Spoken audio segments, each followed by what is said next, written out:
Great.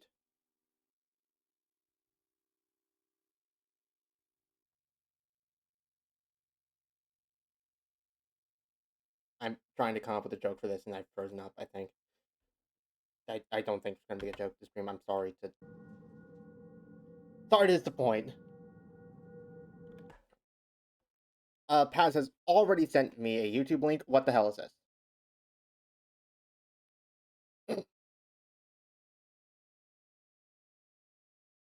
I've seen this video. That's not Black Sheep, is it? Which one's that?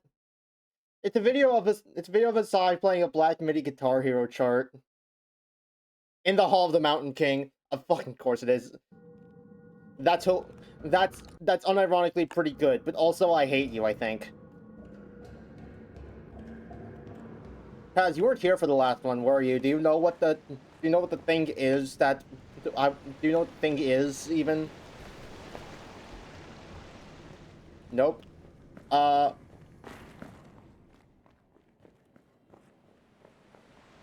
So this record player, when I put it on, it goes between two songs, I think. One of them's one that I can't remember the name of. The second one's Hall of the Mountain King. In the time it takes for that record to finish, I have to go and solve these puzzles, then this puzzle, then come over here and solve these 4 puzzles in whatever arbitrary order they decide to come up in this time.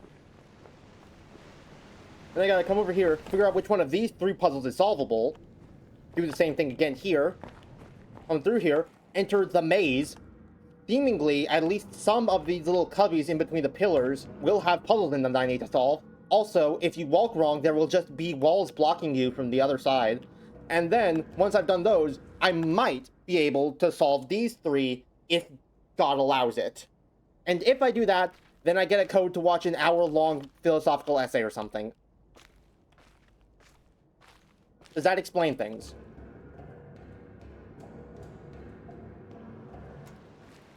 This seems sufficiently witnessed. Yep. As far as I'm aware, I am not joking about the 1 hour thing, by the way.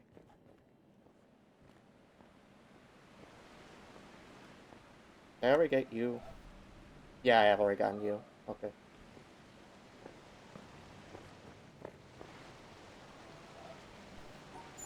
Alright.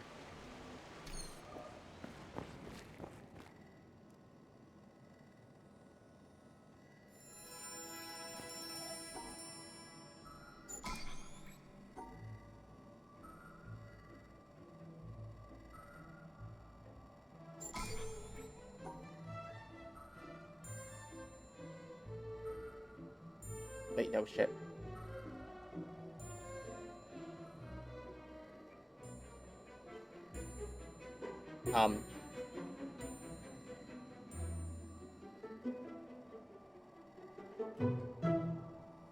Here we go.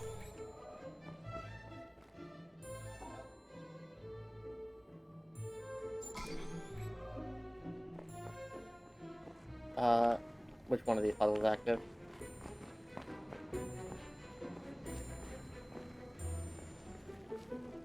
Where are you?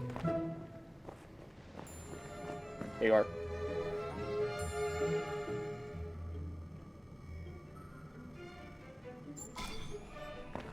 And then it's one of the ones up here, I think. Yeah, okay.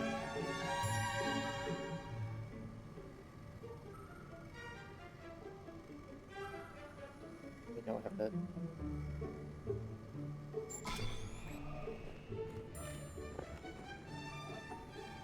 Oh god, it's a mirror puzzle?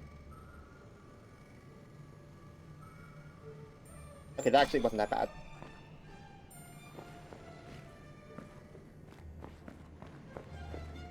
Then you...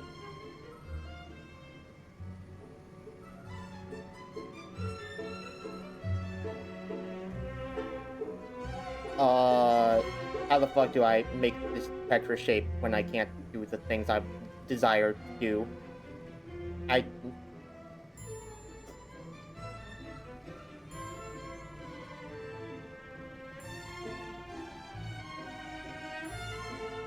Like this. Okay, that should line up the ones across the bridge. Yep. Okay, only one of these is possible. It's not this one. This one might be possible, I think. No, wait, it's not, because we have a checkerboard here. It's this one, then.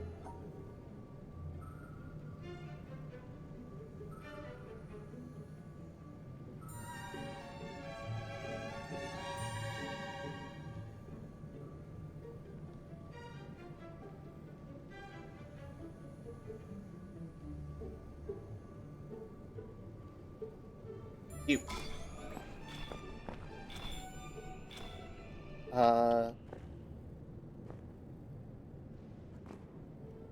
Fuck, any of these might be the possible one, I think.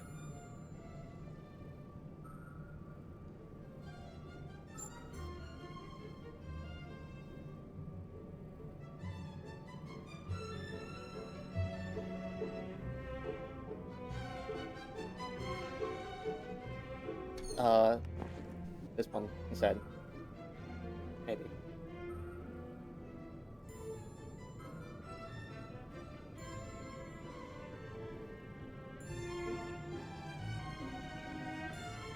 No, this one, maybe?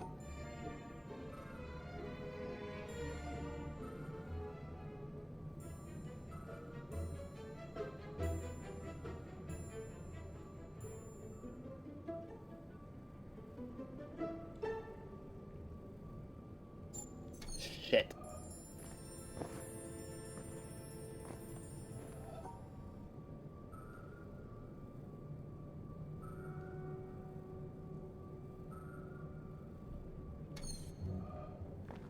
Oh god, Hall of the Mountain King has started. We gotta go.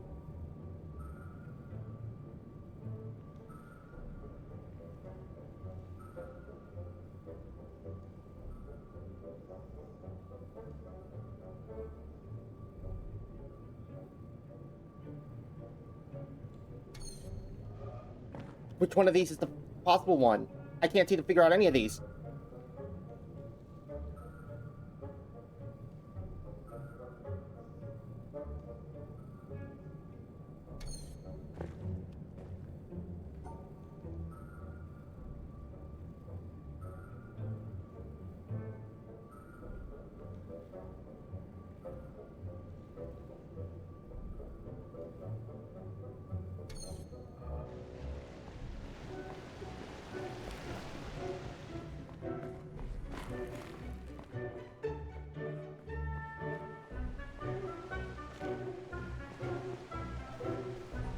That's enough out of you.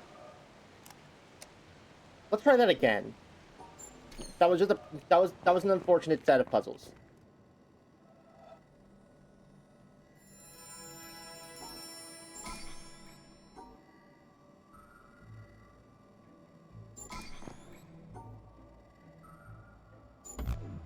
Oh shit.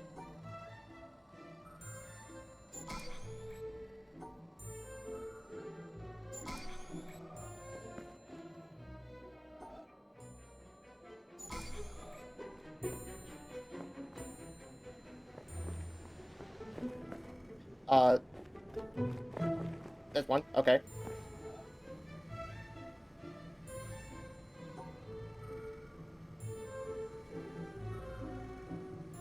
Oh, what the fuck is this?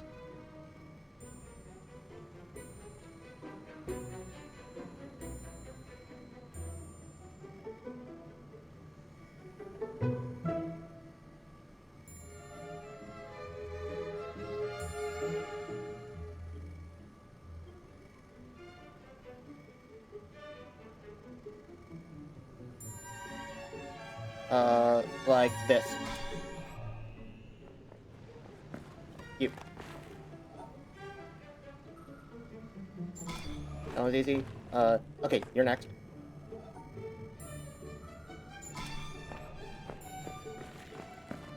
Easy. Okay, you. Another evil mirror puzzle that hates me.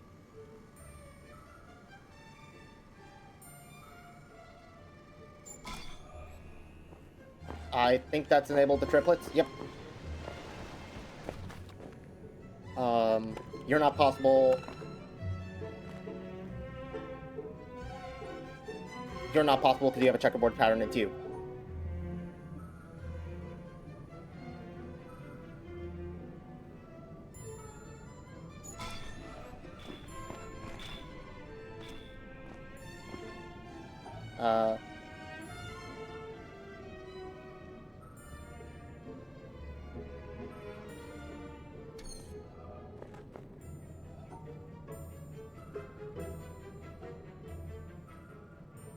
Don't think it's you.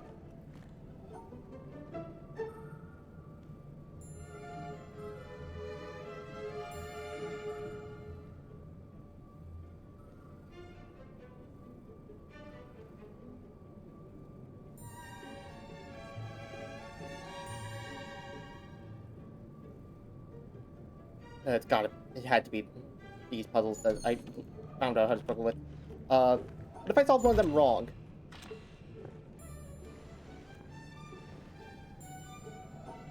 And then, like, resolve this one. Will that generate new ones? Yes, it will. Oh, this one's easy. Never mind. I'm actually dumb.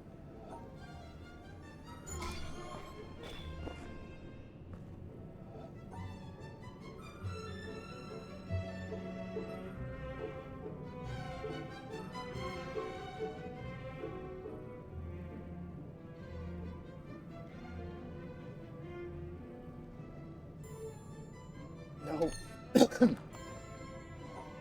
Okay, this one didn't shut off like either of the other two times. Is this the one, maybe?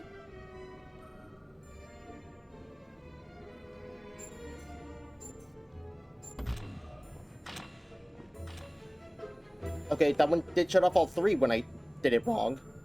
Fucking hell. What is that rumbling outside?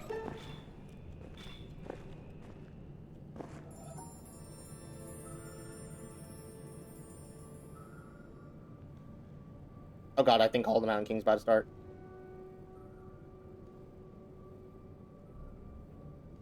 Yep.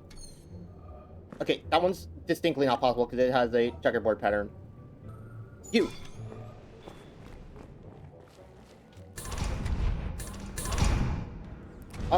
Best viewers, mixlinks.ru, mods, kill that man. I say mods like I have more than one moderator, but I don't. I have one guy. But you know what? He's one of the best guys that money can't have because I didn't buy him. He's just been there for me. He's pretty sick. Shit. Oh, fuck. Do I have to go? Do I have to go resolve you again now? I think I might have to. You.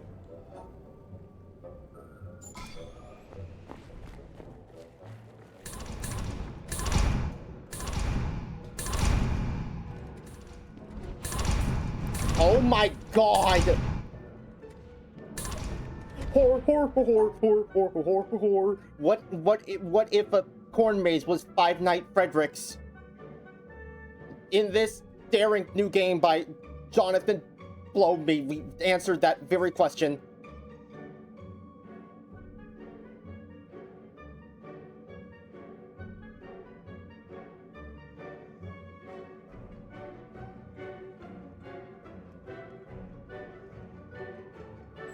No, shit, that'd be more than one. Fuck. Now!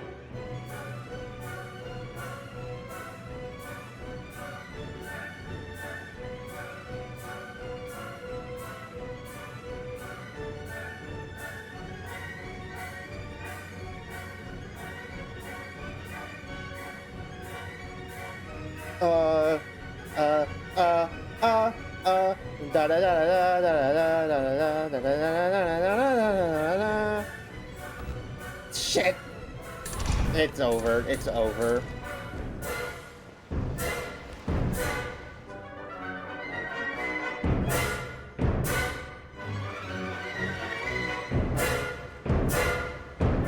Shut up! Resume talking.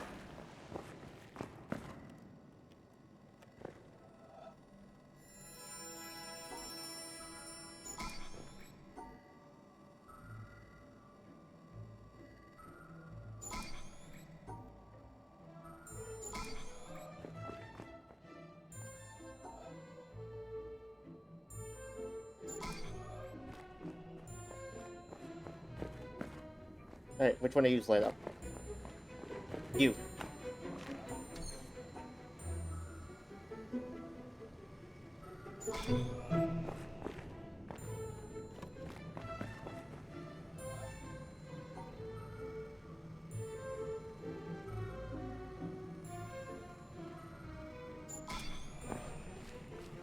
No, not you. You.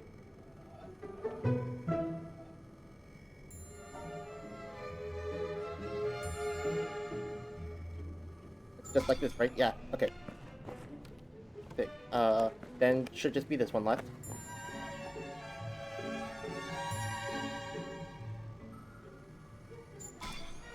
Alright, then the triplets. Okay, you're not possible because you're checkerboard.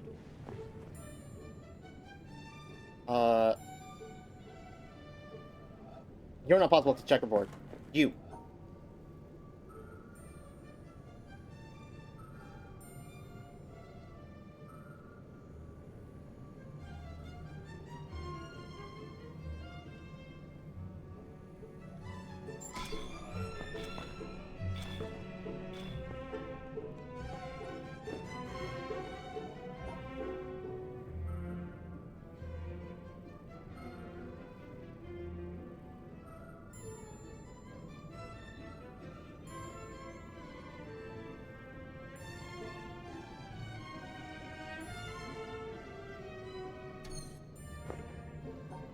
No, you're definitely not possible.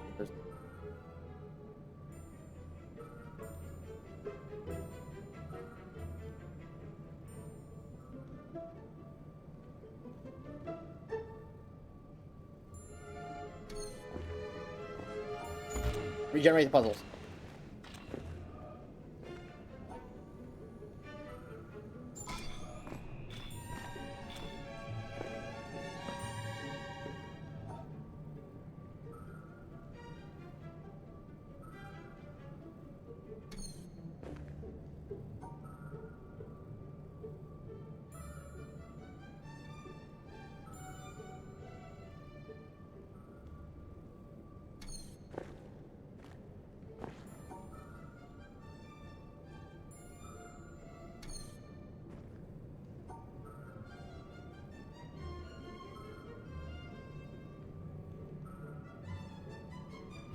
No, that almost worked, but I can't get to the exit. Shit.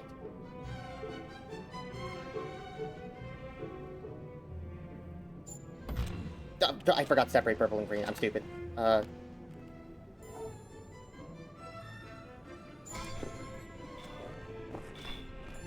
am so bad with time limits.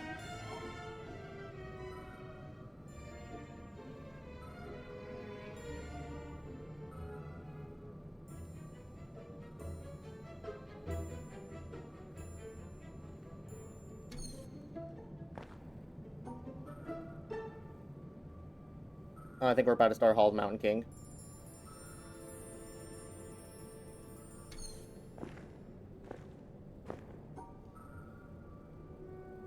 Yep.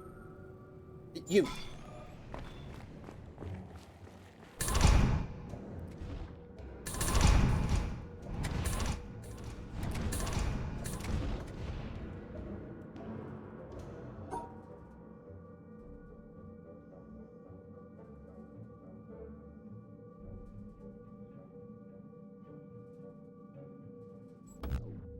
Fuck.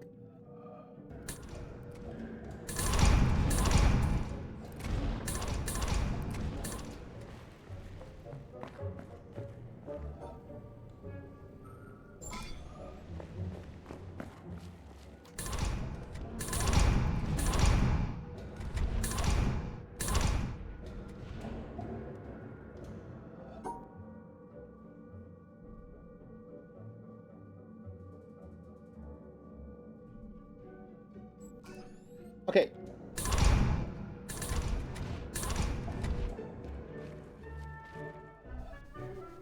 Still not allowed to solve these puzzles. Are there more puzzles in here? I don't really have any way of knowing.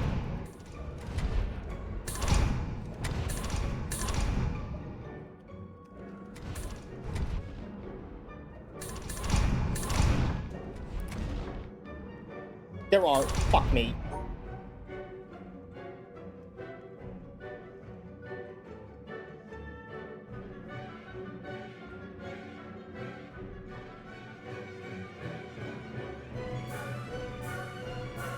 Ah, ah.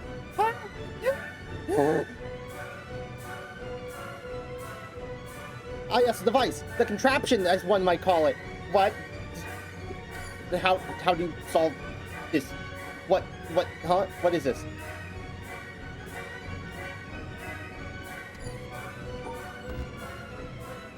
It's over. Yeah, it's over.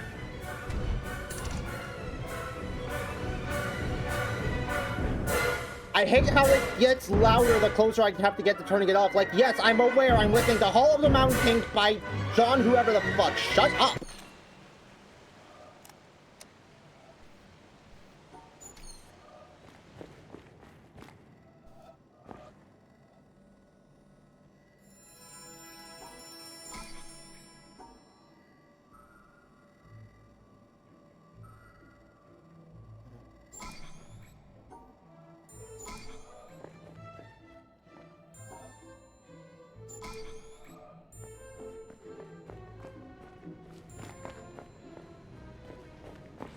You.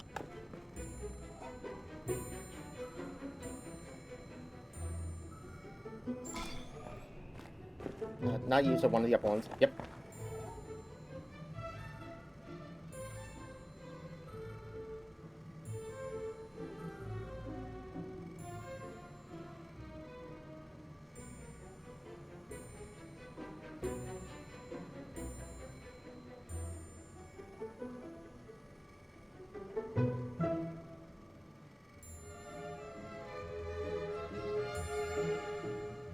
Wait. Huh?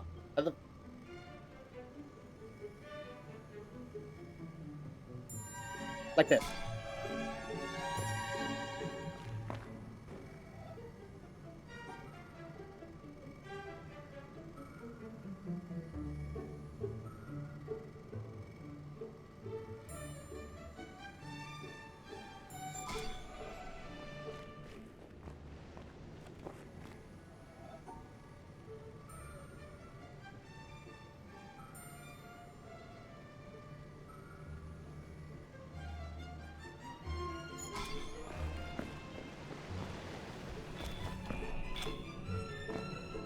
Checkerboard.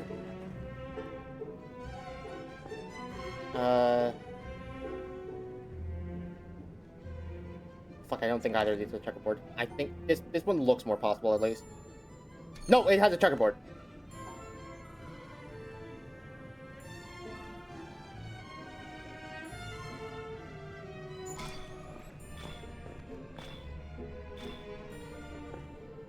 Okay, middle one's absolutely impossible.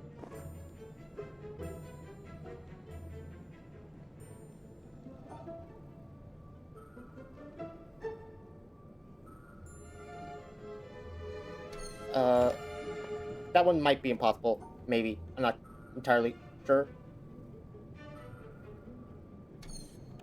Okay, but the right one absolutely looks impossible.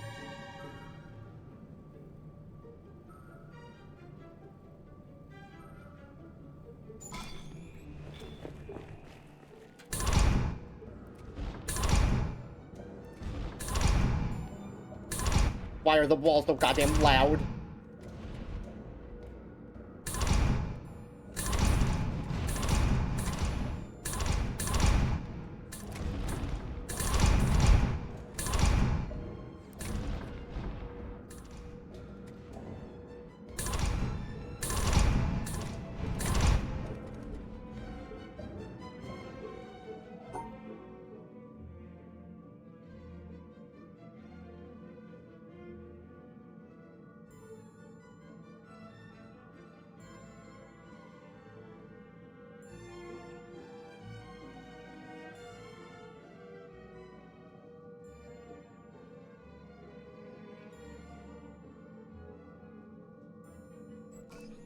Okay.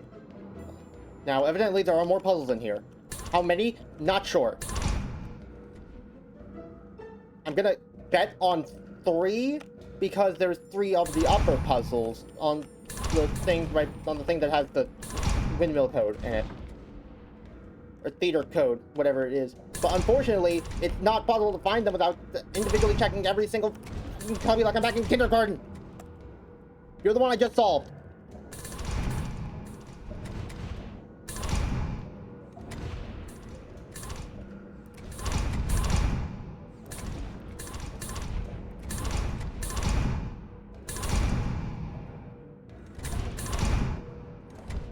You.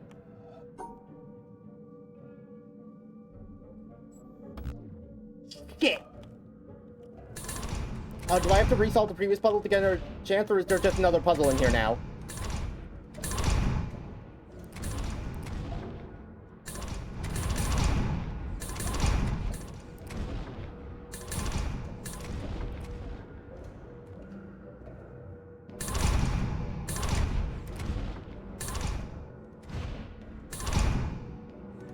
I am that one gif of the weekend walking through the maze and blind and being completely confused.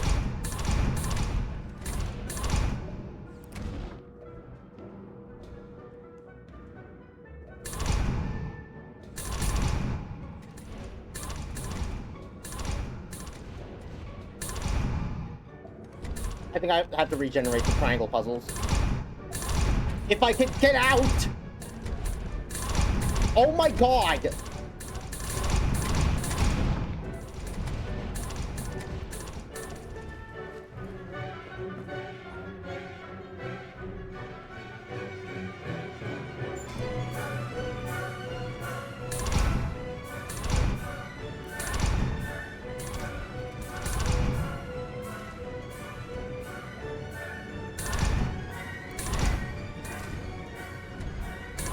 This is hell!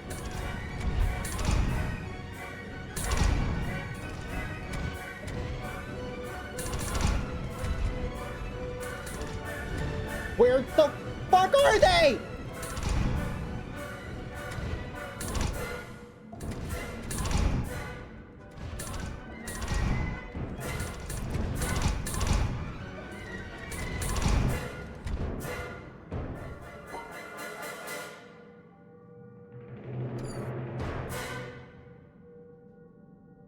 Go ahead. Deactivate. Deactivate right in front of my fucking eyes. Yeah.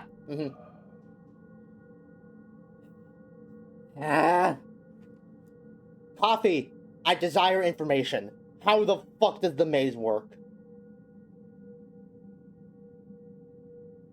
The maze, the device, the contraption, whatever we're calling it. How does it work?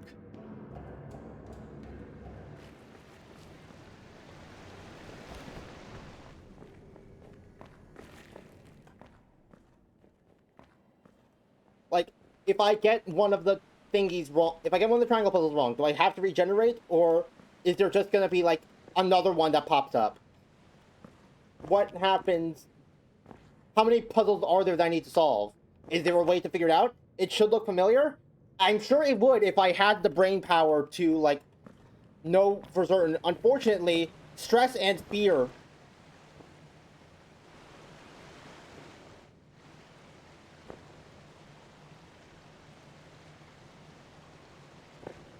I mean, it looks kind of similar to these, but the maze is a 5x5 grid, and we have a 3x3, a 3x3, and a 2x2.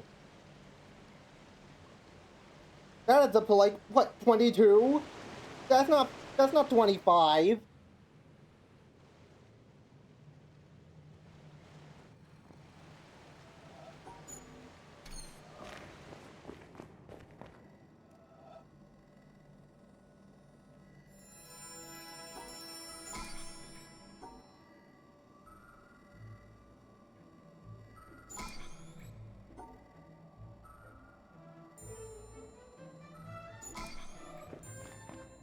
I think you have to resolve the color one to get it?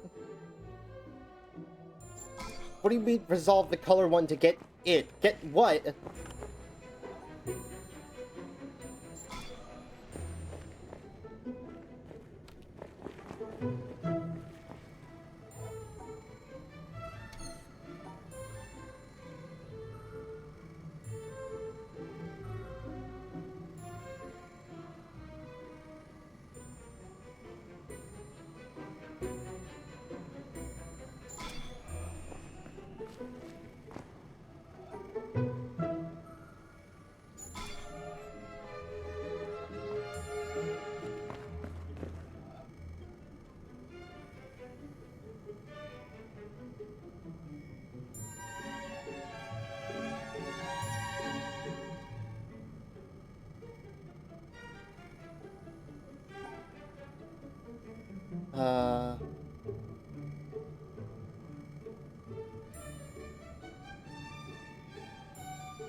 Reset if it fails. Okay.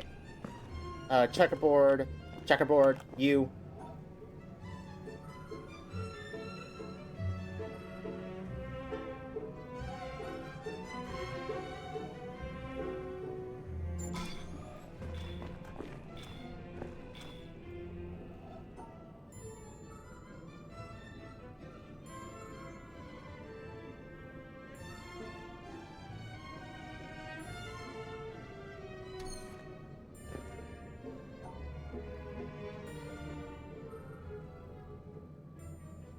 No, checkerboard. You're absolutely impossible.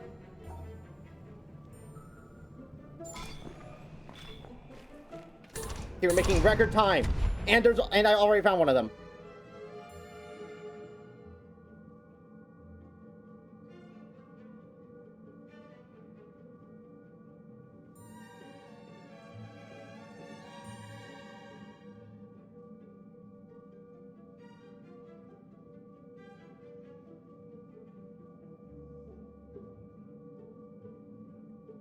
I'm misremembering when you found this place.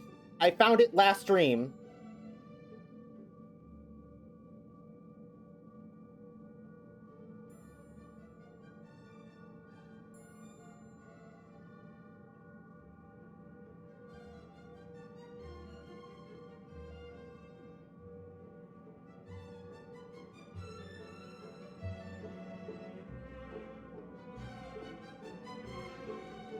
Ads, of course. Lovely. Amazing. I'm so happy to hear this. I'm not, actually. I'm lying. That's not right. The middle single one that hates you and wants me dead.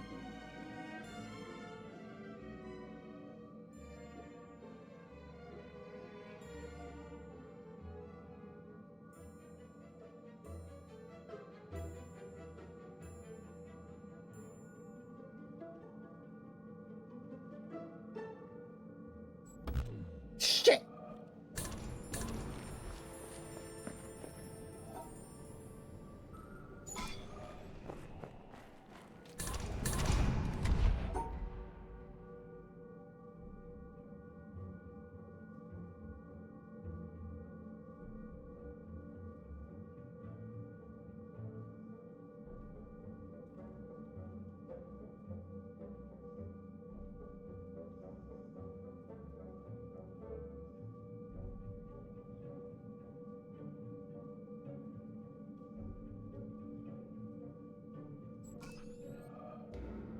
Okay, that's one.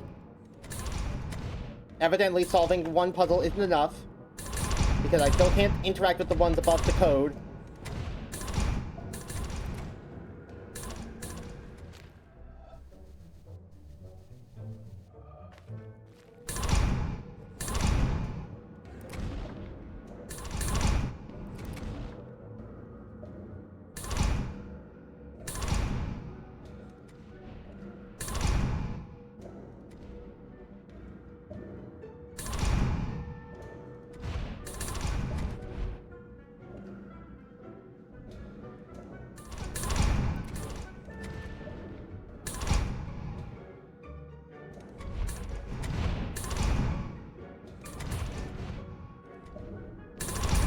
Where is it? You!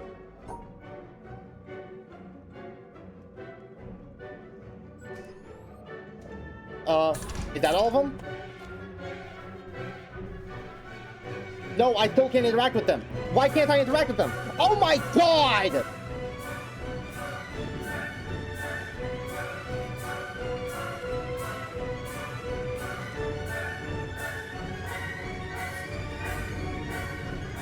There's pillars. Of course there's pillars. There's always pillars. Why did I think there wouldn't be pillars?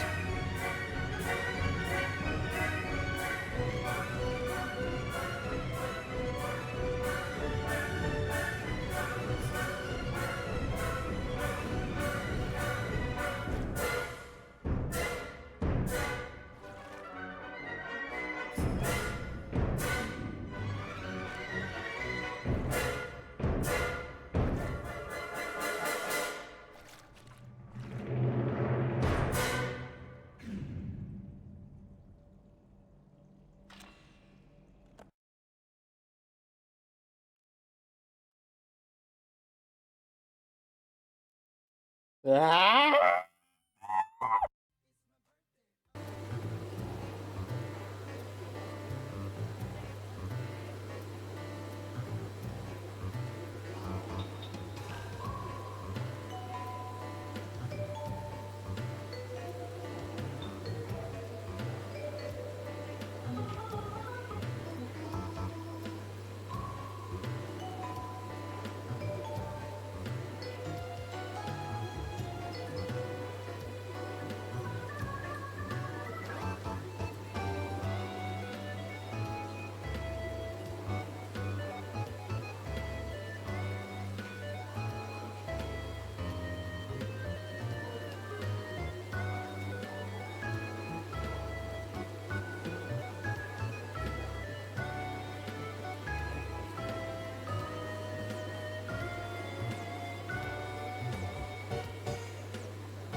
Enough nice music.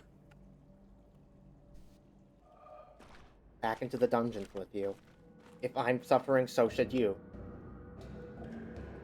This face is wrong. This is the wrong face for this. This is the right face for this situation. Yeah.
Okay, how can I combine these? How can I combine these? How can I combine these?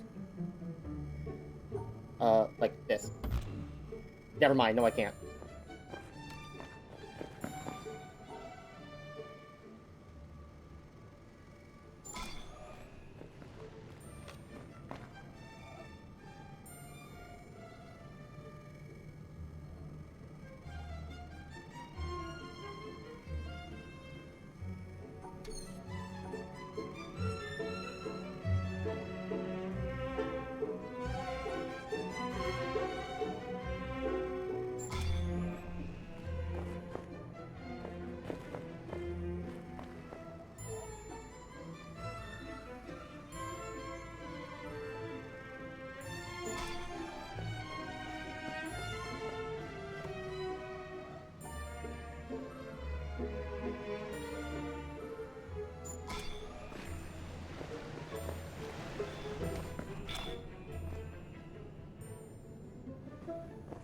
Checkerboard, no. I don't immediately see a checkerboard on either of these, but this one looks like it should be doable or not. Maybe I should actually just go die?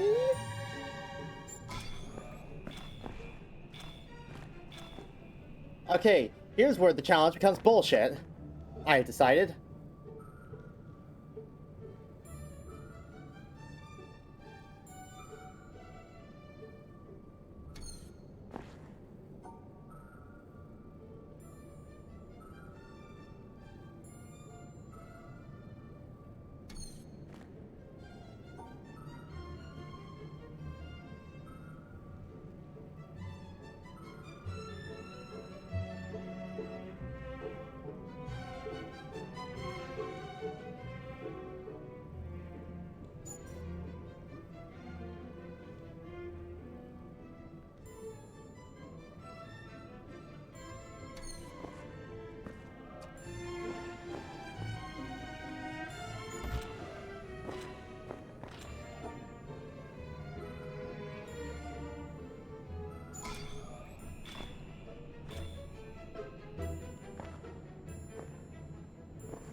Why did there have to be walls? Why did there have to be walls? Jonathan, what does it say about, like, the existence of man and the thought process of reality that there had to be walls? Why did there have to be walls? Why? Why? Why did there have to be walls? Hey, John Philosopher, fuckface, let me ask you a question. Why did there have to be walls? Huh? Huh? What was the point of that? What was the point? Why walls? Why walls? Why is it a challenge to maneuver in the fucking area that you're forcing me to maneuver in? Have you ever thought of that? You ever thought of that, smart guy? These are truly questions of our time. What would Mr. Puzzle Design do? Oh, I know, make it so that you just can't even fucking move in the area that you need to move through because Jonathan Blow doesn't want you actually beating his fucking game. Because finding the puzzle in these, like, kindergarten cubbies is hard enough, and now I have to fucking... Okay,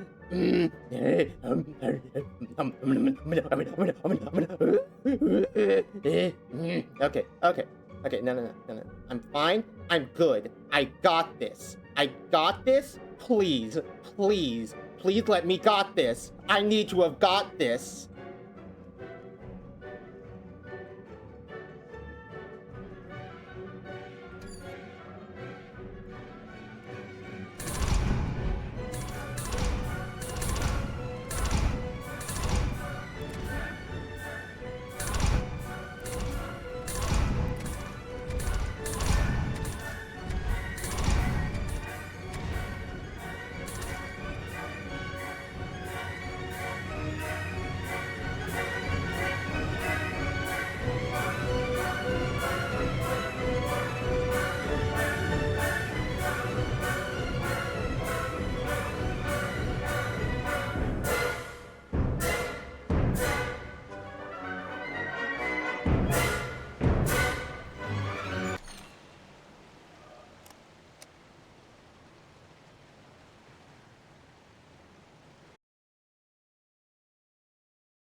Okay, you know what? You know what? Walls bad enough. The walls were bad enough. Why do they have to be so loud? Why was that necessary as well? Why was it necessary for them to be so goddamn loud?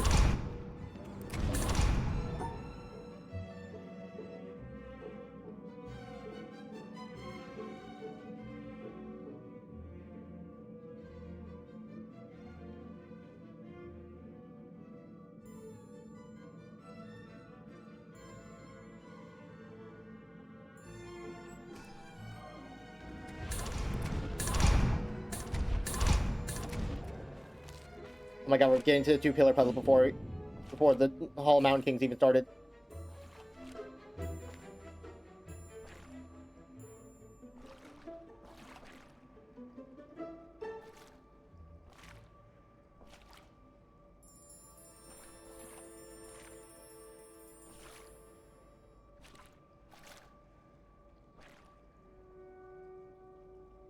Had to open my big mouth. Had to open my big fat mouth, huh?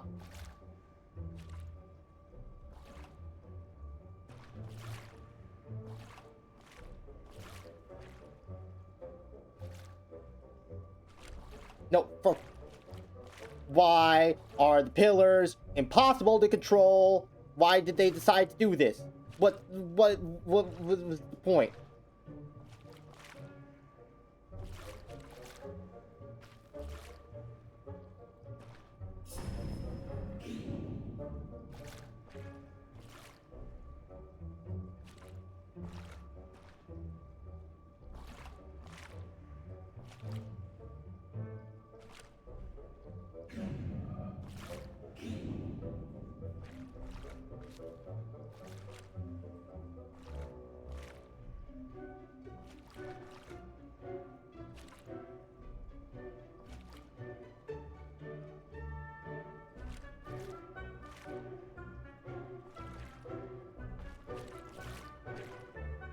Why?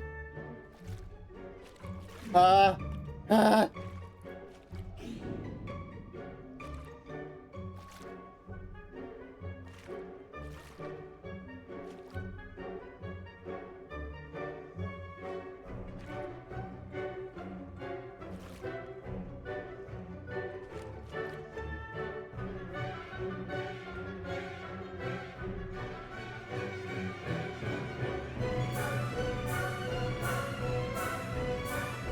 Is this just not possible? I think this arrangement of dots might not be possible.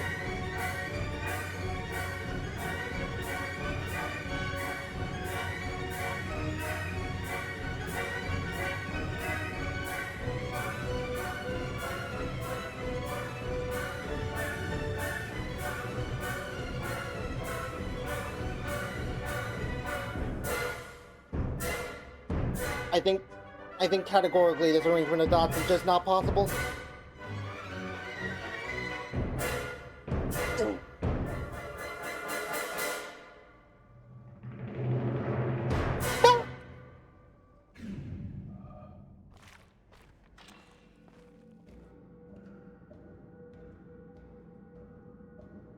Hi, Leo.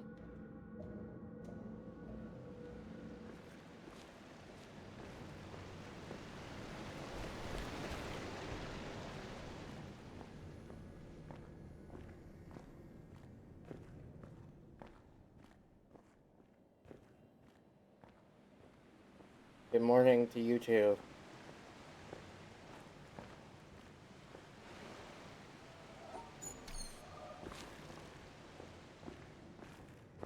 Rise and grind, gamer.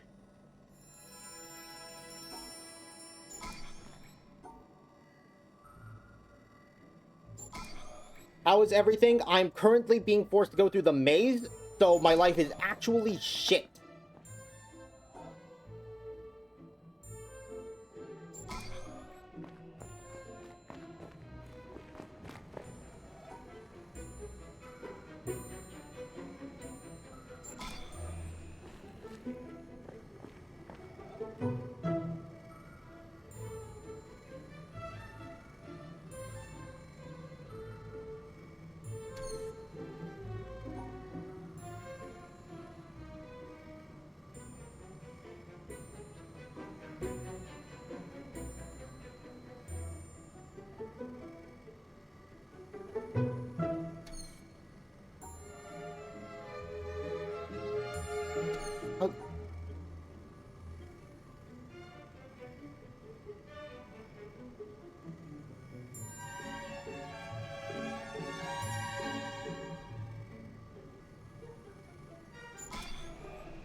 Okay, checkerboard, not possible.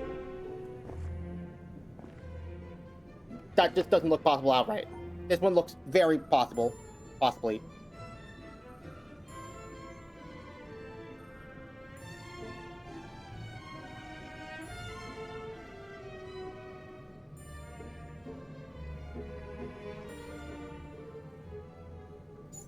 No, shit.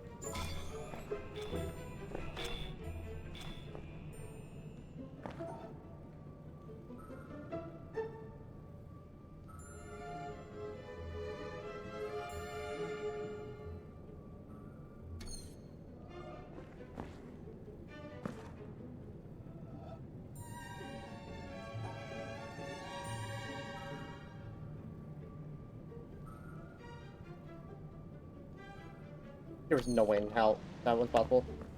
Fuck it, regenerate.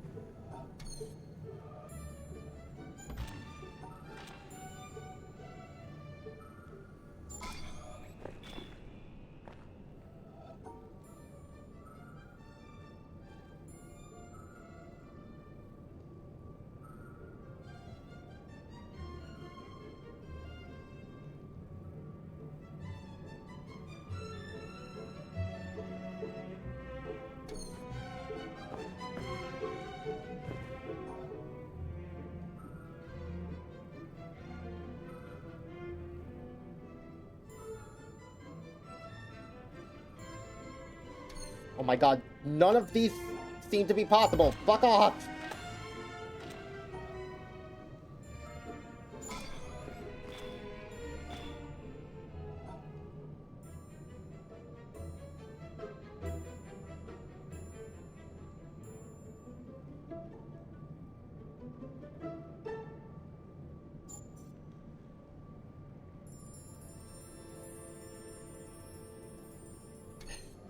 First song's already over. It's done. Yeah.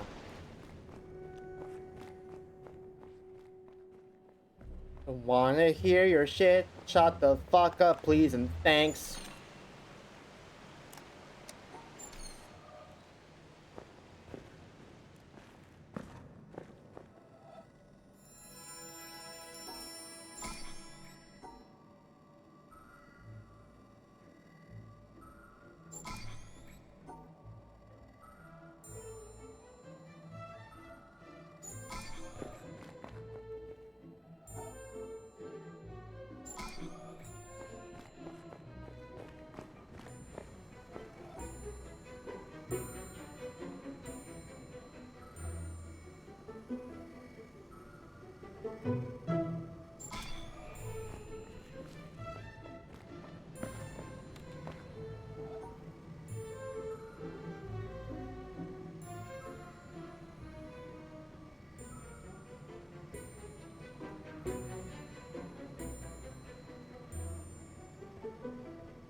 Oh, come on!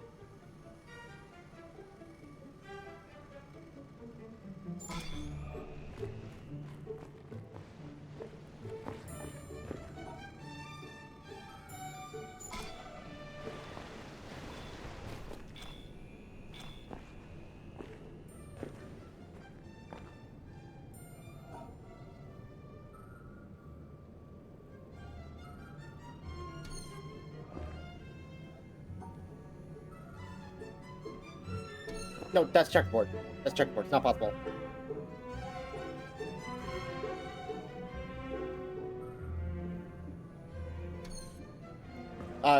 None of these look possible, actually. One of them has to be possible, right? Right? Right? Right? Right? Right? Right? Please, please, please, please, please. Please, please. Does God hear my pleas? No. No, no, they don't. I don't know what gender God is, but whatever gender they are, they do not hear me, and if they do hear me, they do not care. You know, like the devil from the Bible. The Bible, ain't that place that God's from? Yeah, yeah. Well, at least the Christian God, you know, capital G upstairs and all that. Not like the other religions that have just had gods like plural, where like each one kind of just does their own thing and shit. But you know, like you know that's a checkerboard. It's impossible. Fuck you and die. Anyway, what was I ranting on about? Oh, yes, there's been several different interpretations of God over the years. Did that even regenerate any of them? Yes, it did, because that has a checkerboard now. Sorry, I keep getting distracted. That's because I'm in extreme amounts of distress. Anyway, what was I saying? Something... God, right, God may be a woman, God may be a man. At least the Christian one. I'm pretty sure that at least the ancient Roman ones and the ancient Greek ones, at the very least. There's probably more religions than that are slipping my mind right now, but those guys definitely had very, very defined genders. I mean, just look at Aphrodite, you know, humana, awooga, tits, and all that. But like, I mean, who knows? Maybe for women, Aphrodite appeared to be a man. There's no way to know for certain. A lot of the records of that time period have been, you know, lost to the void forever. So we might just never know. We might find out one day. We may not. Who knows? Surely not me. I am not educated enough to provide a factual answer on this in one regard or the other. Not like I even could, because I'm currently stuck in the fucking maze that has the loud-ass walls that prevents me from moving anywhere. Well, I have to search kindergarten cubbies for puzzles that suck and sometimes just aren't possible because I want to Jonathan blow my brains out. This isn't healthy for me. Engaging in this is not healthy for me. But I know it in my heart of hearts, which is weird because people shouldn't have two hearts. But I know in my heart of hearts that if I do not beat this, I will spend every waking moment of my life for the next year or so, or however long, just hearing do over and over and over in my brain ad nauseum. Because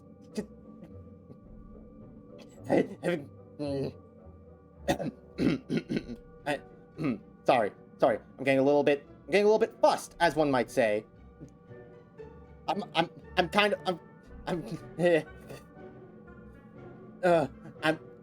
actually like kind of hyperventilating because talking this fast, well, it does ground me. It grounds me very well and keeps me in the present moment. That's something you should be doing, ladies and gentlemen. Keeping yourself in the present.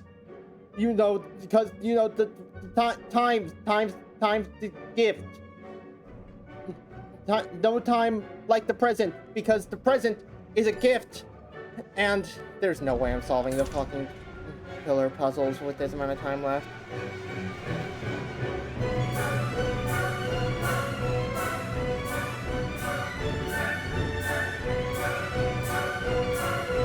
Hush now, little bro.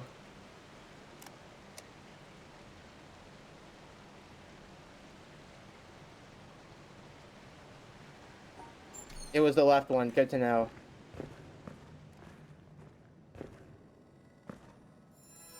Let's start with the game mute.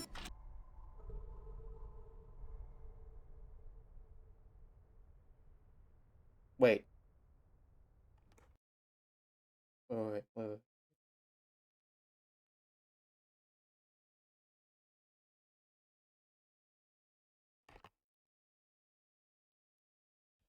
Wait.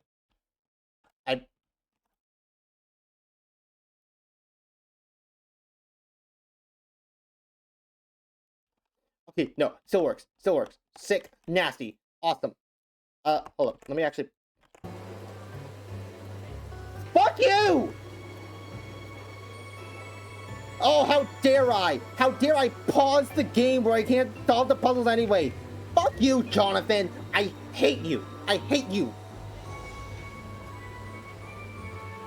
It's nice that you're gonna defeat me with the power and friendship and all, but again, I am the devil from the Bible, so I'm not sure what that really is gonna do. Blah, blah, blah. No, I don't care. I do not care. I'm the devil from the Bible. I do not care.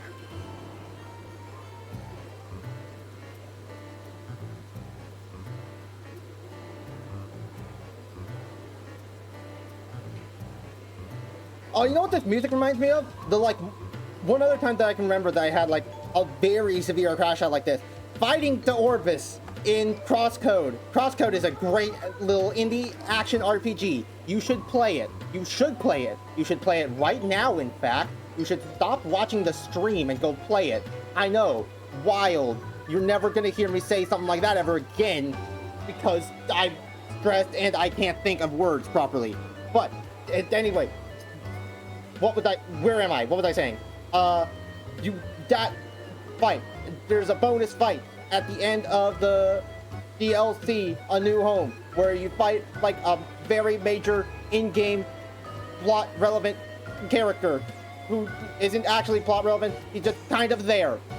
But one of the things that you have to do is that you have to fight him in like the in-game games, because Crosscode is a video game, but its setting takes place inside of a separate video game. It's the whole lore thing that I can't get into right now because my brain is fried. How the fuck do you solve this? How do you solve this? How do you solve this? Where can this shit go? Wait, but I can't have the thing. I can't have the like bendy piece on top because there's the line breaks here. So the bendy piece has to be on the bottom. But then if I do that, then I can't do like I can do like this. But then I can't actually get to the. Oh wait, hold on. I just do this. I'm stupid. Or it's almost like my brain power is reduced when I'm under stress, which, you know, might tend to happen when all you can hear for like a few hours is sound of the door closing, sound of the doors and the walls closing, you know, because of the maze, that fucking maze that I hate. Have I mentioned how much I hate that maze yet? Because I really am not a fan of that maze. Let's go over the reasons why I'm not a fan of that maze. Number one, it sucks. Number two, the walls are extremely loud, and there's no way to like turn off the walls without also not being able to tell what your time limit is anymore. 3, there's like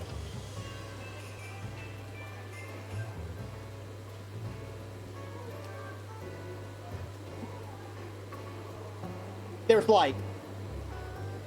Did you know that? Did you know that there's like?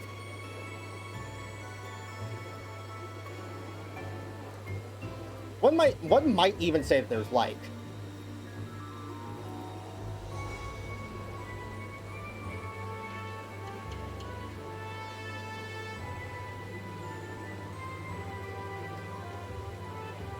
I have no clue how much time I have left because I don't want to hear so I just kind of have to wing it, you know. I don't remember what I was talking about beforehand anymore. I'm kind of just I'm living in the moment. I'm living in the moment, you know. You know, it's important to live in the moment as opposed to living in the past or the present or the future. How would you live in the future unless you're a time traveler? Are you a time traveler? Are you a time traveler? The answer is no. You're not a time traveler because that's not humanly possible. It's possible in a lot of sci-fi stories, but as for current human invention that exists in the real world and not in movies, it's objectively not possible. So no, you're not a time traveler. I'm calling your bluff. You may not have even bluffed anything, but I'm calling it regardless. This red plant, purple plant, blue plant.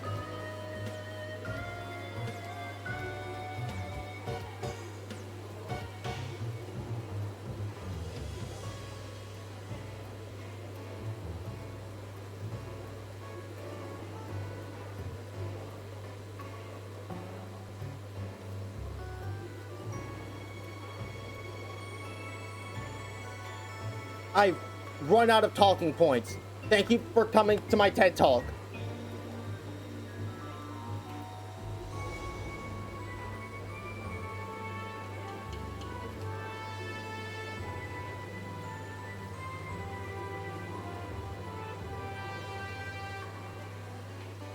Why that only regenerate this one? Why is that the only one it regenerated? Does it hate me? Yes, correct answer. Ding, ding, ding, ding, ding. You were the next contestant on right price.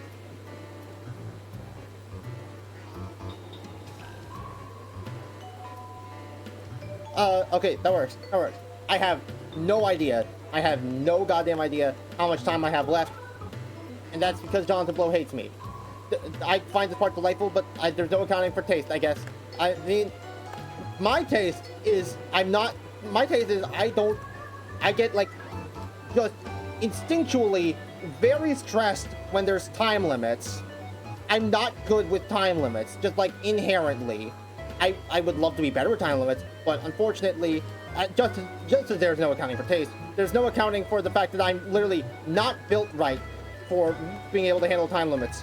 Alongside that, with the time limit being inherently set to a very inherently stressful song, and the fact that one of the time limit things is that you have to run around in a maze where you can't see the walls and they just pop up and block you because they hate you, I ran out of time.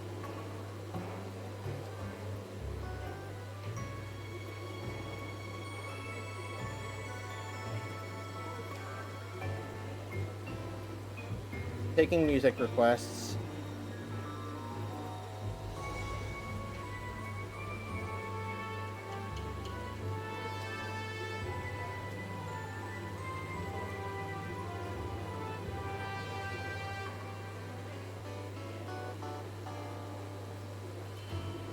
Look, I mentioned I'm not inherently good with time limits, but that doesn't mean that, like, I can't enjoy time challenges. There are several that I play that I do enjoy.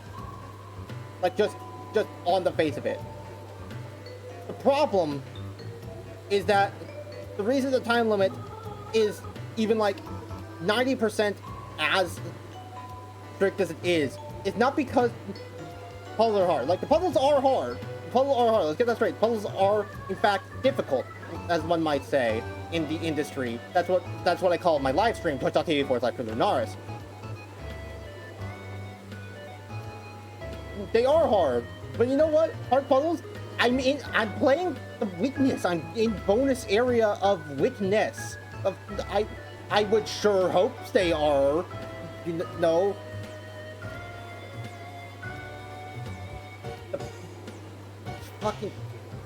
The problem is that once you get to a certain point in the challenge, that being the maze, once you get to that point, it is no longer just that the puzzles are hard. It is that the game itself is actively going out of its way to waste your time with shit like the walls and the fact that there's so many different little cubbies that you have to look for a whopping 2 puzzles, and the game doesn't even tell you there's 2 of them.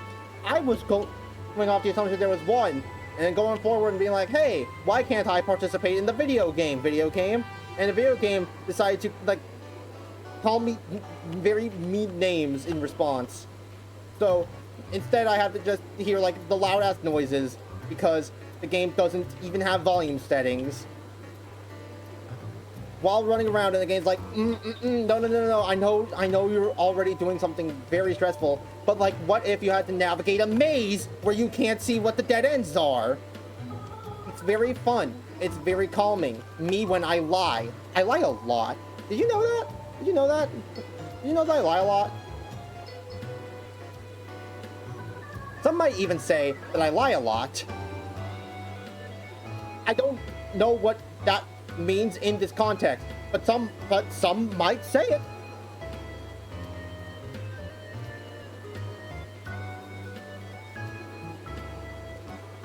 And the fact that if you have to get one wrong, you have to go all the way back through the maze in order to resolve the color puzzle, and the game doesn't tell you that either, because this game hates telling you things. And if you want to, like, be able to tolerate hearing anything, then you can't have the volume up, because otherwise the sounds of the evil and intimidating, what's it called? The walls. How did I forget what walls are? Am I stupid? Yes. The answer is yes. I am stupid. Because I'm playing The Witness. If I knew better, I wouldn't be playing The Witness.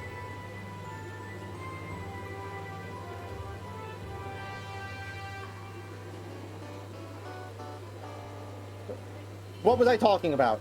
I don't know. I'm discombobulated and frazzled, in other words that could mean confused. Isn't this gameplay? Isn't this fun gameplay? Run through the halls, but not there. No, you stupid fuck! How dare you?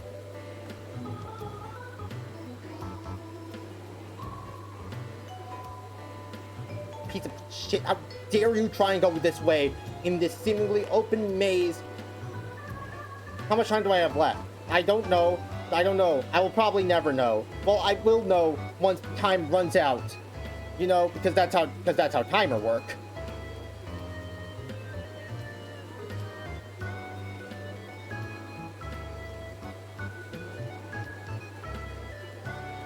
Do I have enough time to solve these? Probably not, because as we've established, I have no idea how much time I have left. And unfortunately, I have to solve pillar puzzles that hate me and want me dead because they control, like, hot ass.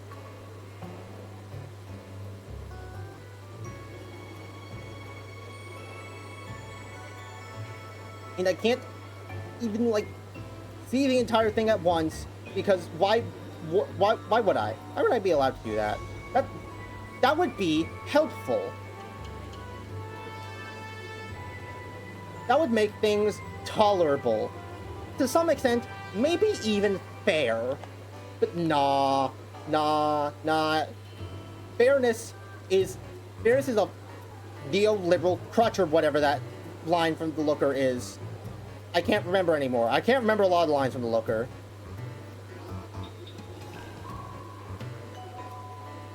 That doesn't work. Of course it doesn't. Of course it doesn't. Why would it work? Why would it work?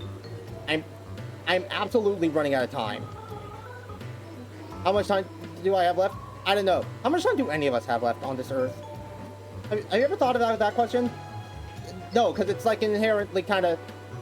Not a stupid question to ask. Like an inherently kind of depressing question to ask. You know?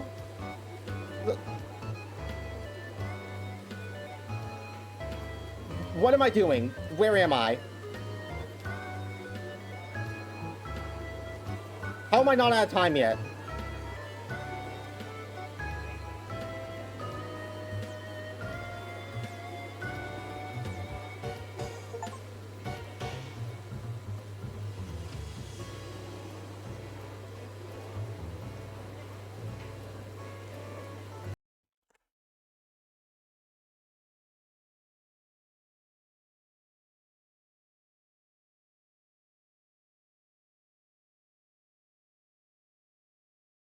Metal, what the fuck do you mean, Clip said? I didn't hit anything.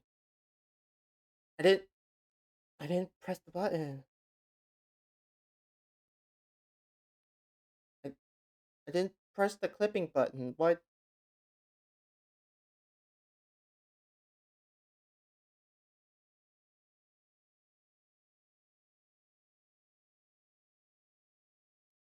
And that's it? That was the certain challenge? Not like the actual secret ending of the game or whatever's locked behind doing all the obelisks and getting all the shit?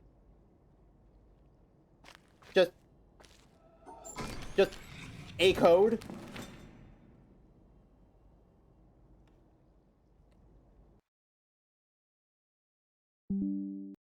Is there even anything? Does anything special happen if you, like, if you, did I do all of the obelisk shit in the hopes of, like, trying to unlock a thing that doesn't exist because I had the audacity to think that, like, the game would reward me for going through the bonus area and solving all of its hidden environmental puzzles? Is that what's going on here? Please tell me that's not what's going on here. I would love to know that that's not what's going on here, and that there is some sort of, wow, you did it, you're the extra special gamer award guy, because you did it, you solved all the secrety puzzles. You get a cool pillar room. You get nothing. Forever, I think 6 movies would be much more preferable to 5.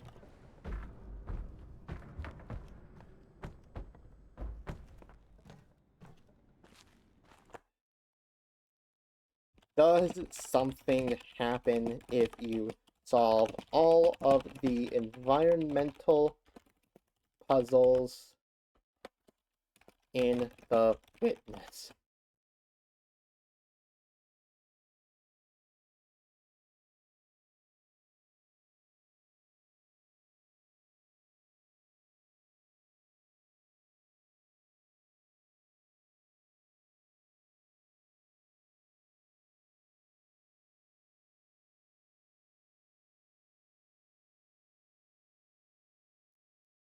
So far, nobody seems to have found anything that changes in-game after completing the environmental puzzles other than the obelisks changing white and the lake fountains going full height, one for each obelisk, as happens when you complete individual obelisks.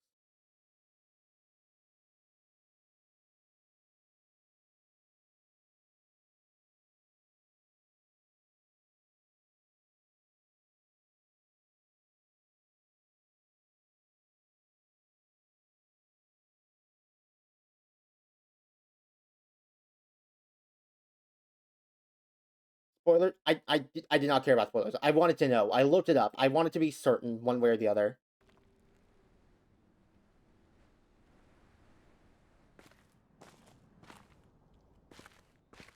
Or did I spoil you? Is that what you're saying? If that's the case, then I'm sorry. I didn't think about it. I figured that you had probably already beaten the game and knew that.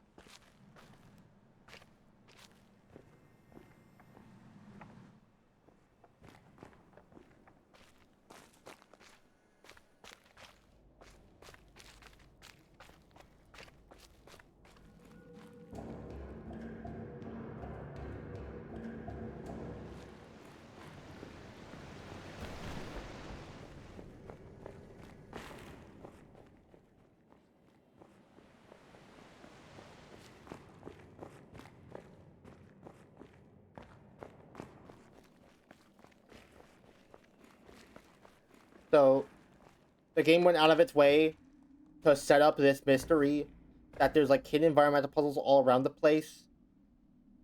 Some of them requiring you to go through great lengths to actually open them up and solve them, and has mysterious humming obelisks dotted around the island that change color when you solve all of the obelisk puzzles, and the payoff is there isn't payoff.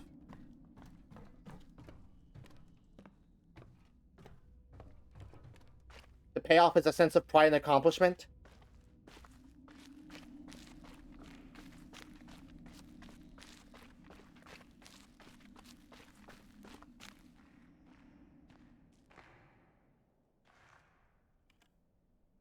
What payoff would you want? Anything.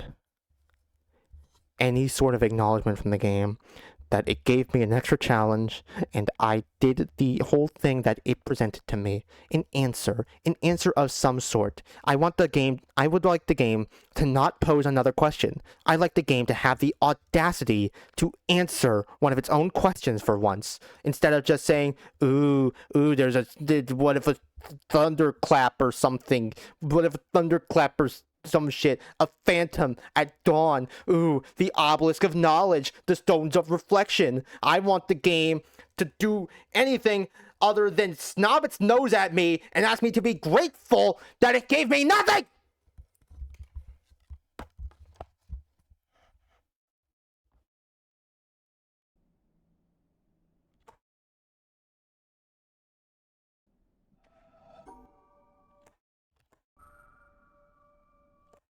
Maybe there's something here. Maybe this hour-long video is some sort of reward. Maybe this is Jonathan Blow saying, hey, congratulations. I know that was hard, and that it probably took a couple of attempts, but you know what? You did it. Here's like a behind the scenes or something. It's not gonna be that, though. A scheme by Professor Moriarty. It's Sherlock.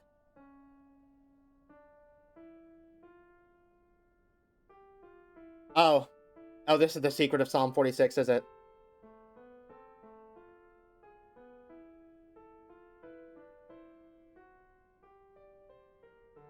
How many of you here have personally witnessed a total eclipse of the sun?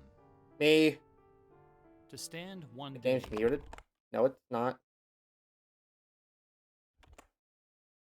I set it back to full volume. The shadow of the moon is one of my humble goals in life. The closest I ever came was over 30 years ago. On February 26, 1979, a solar eclipse passed directly over the city of Portland. I bought my bus tickets and found a place to stay, but in the end, I couldn't get the time off work. Well, anyone who lives in Portland can tell you that the chances of catching the sun in February are pretty slim. And sure enough, the skies over the city that day were completely overcast. I wouldn't have seen a thing. That work I couldn't get out of was my first job out of college. A sales clerk at an old Radio Shack store in beautiful downtown Worcester, Massachusetts. On my very first day behind the counter, a delivery truck pulled up to the front of the store. They carried in a big carton upon which was printed the legend TRS-80. It was our floor sample of the world's first mass-market microcomputer. The TRS-80 Model 1 had a Z80 processor clocked at 1.7 MHz, 4,096 bytes of memory, and a 64-character black and white text display. The only storage was a cassette recorder. All this could be yours for the low, low price of $599. The store I was working in had seen better days. At one time, it had been near the center of a thriving commercial. Actually, no. What? Now I think about it, if they were talking about if they're talking about the game being quiet ship on district. subtitles, yeah. But like so many other New England cities, the advent of shopping malls had, by the early 70s, turned it into a ghost town.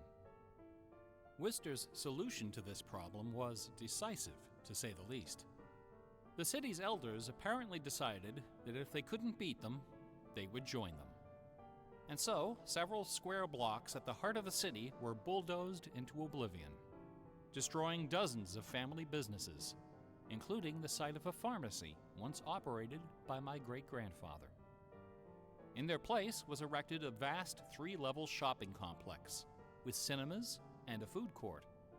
When the dust settled, only a few forlorn blocks of the old Worcester remained standing. My Radio Shack store was in one of those blocks. Then, to add insult to injury, Radio Shack opened a brand new location inside the shopping center, less than 500 feet from my store. So now patrons had a choice between a clean, well-lighted establishment with uniformed security and acres of convenient parking, or a shadowy hole in a seedy old office building next to an adult movie theater. Consequently, I had plenty of time to fool around with the new computer. I taught myself basic programming. Then I learned Z80 assembly. Both, of course, so that I could write games. I also created self-running animated demos, which ran all night in the store window for the edification of the winos who peed in our doorway. Strangely enough, the few customers we had didn't seem to be interested in our new computer, even after the 16K memory upgrade. In fact, most of the people who set off the buzzer on their way through the front door weren't there to buy anything at all. They were there to exploit a free promotion, which was the bane of Radio Shack employees for over 40 years. The Battery of the Month Club. The idea of this promotion was simple. Customers got a little red card upon which was printed a square for each month. 12 times a year, the lucky sales clerk got to punch out a square and give the customer one brand new AAA, AA, C, D, or 9-volt battery. Of course, customers weren't allowed to choose just any grade of battery. At the time of my employment, Radio Shack offered 3 different levels of battery excellence. First were the alkalines, powerful, long-lasting, and expensive, hanging behind the counter like prescription medication in gold-embossed blister packs. These were most certainly not available through the Battery of the Month Club.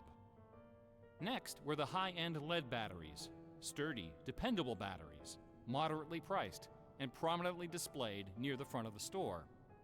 These were also not available through the Battery of the Month Club. Finally, at the bottom of the barrel were the standard lead batteries.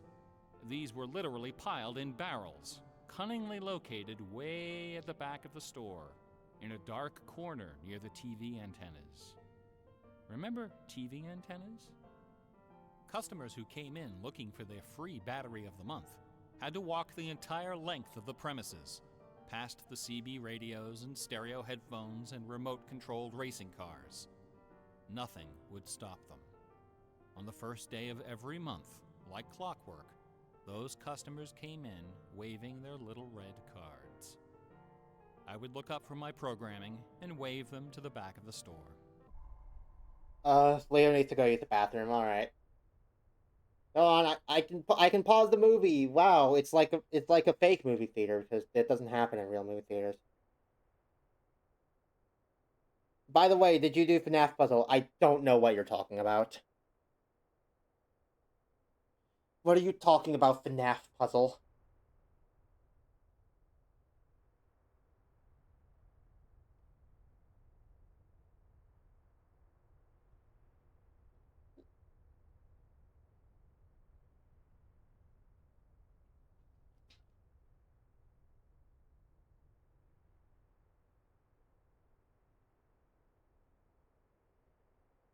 Did you find the last bunker? Yes. We are watching the movie that I got from the last bunker.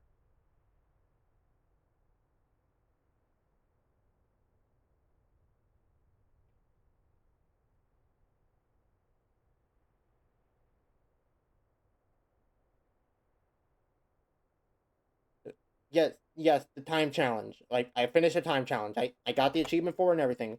Look, whoa. The achievement icon is the fucking record player. I generally called music box challenge. What the fuck you mean music box challenge? That's a vinyl record player! That's not a music box!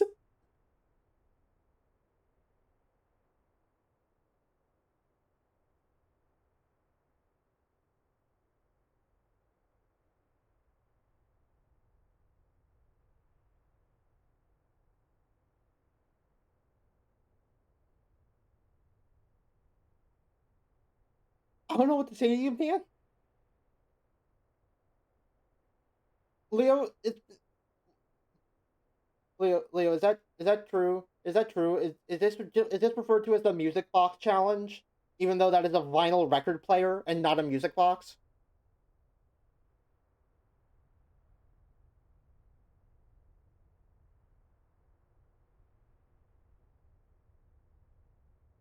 What do you call the music box? Yeah. Commentary is nice every once in a while too. Okay. Ads should probably be ending soon. Everyone seems to be back and in their seats. Keep all your arms and legs inside the vehicle at all times. It didn't matter that the batteries were only worth 29 cents. It didn't matter that most of them were already half dead. They came, they grabbed. And as far as I can remember, not one of them ever paid for a damned thing. I was such a crappy salesman. I was young and foolish. I thought my education in game design was happening at the keyboard. I almost missed the lesson coming through the front door. Fortunately, I wasn't the only person fooling around with games on micros. What does that mean? Who are you, by the way? All over the country, people like me were experimenting. Scott Adams was coding what would soon become the world's first commercial adventure game. Remember adventure games? My future employer, Infocom, was being founded, along with other legendary companies like Online Systems, LPR7. Oh, Sirius, thanks.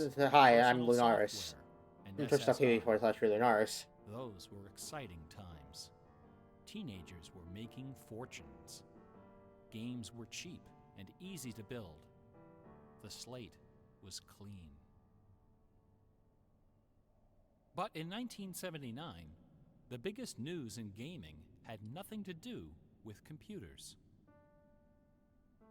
On the morning of the autumn equinox, September 20th, a new children's picture book appeared in the stores of Great Britain.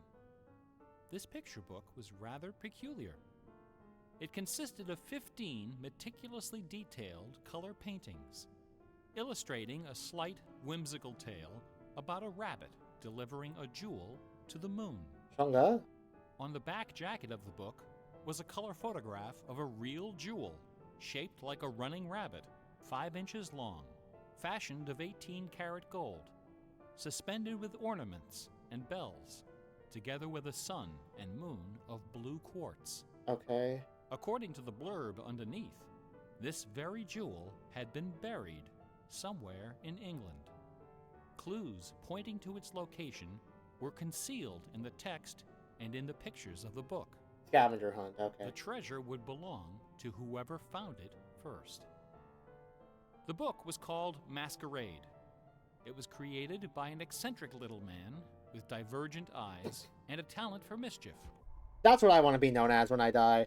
When I finally croak and bite the dust, I want to be known as an eccentric little man with divergent eyes and a talent for mischief. That sounds like a good life lived.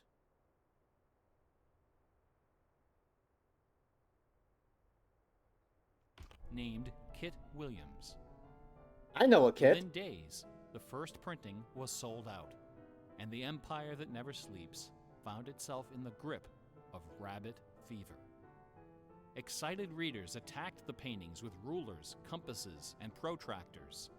Magazine articles and TV specials dissected the clues, floated theories, and followed with keen delight the reckless exploits of the fanatics. About to keep everything legit One and accurate. obscure park, unfortunately known by the nickname Rabbit Hill, was so riddled with holes excavated by misguided treasure seekers that the authorities had to erect signs assuring the public that no gold rabbits were to be found there.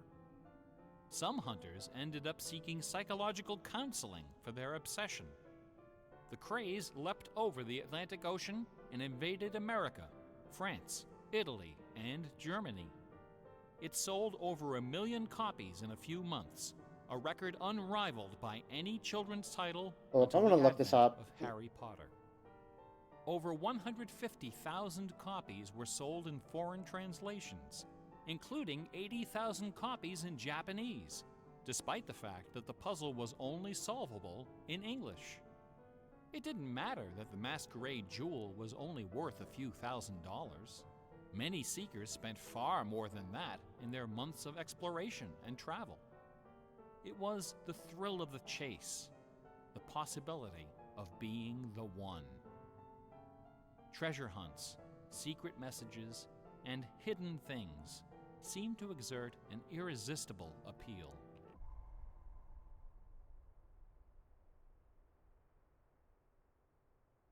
No. Who would ever get enraptured by secret codes and hidden messages and shit? Who would ever do that? Says the guy whose favorite rhythm game is the one that has ARG elements blended into it.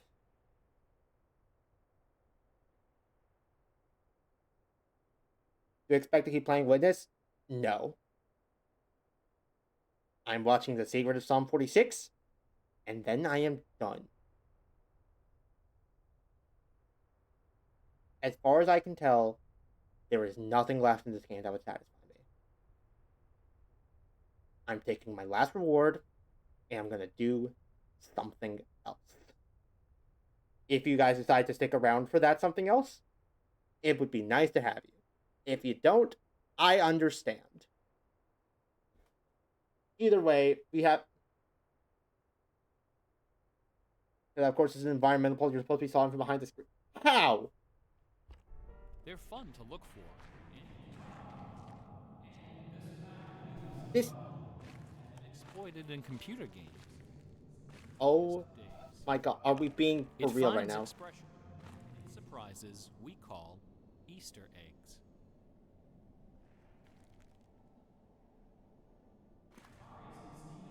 Is credited with coining this term of electronic games.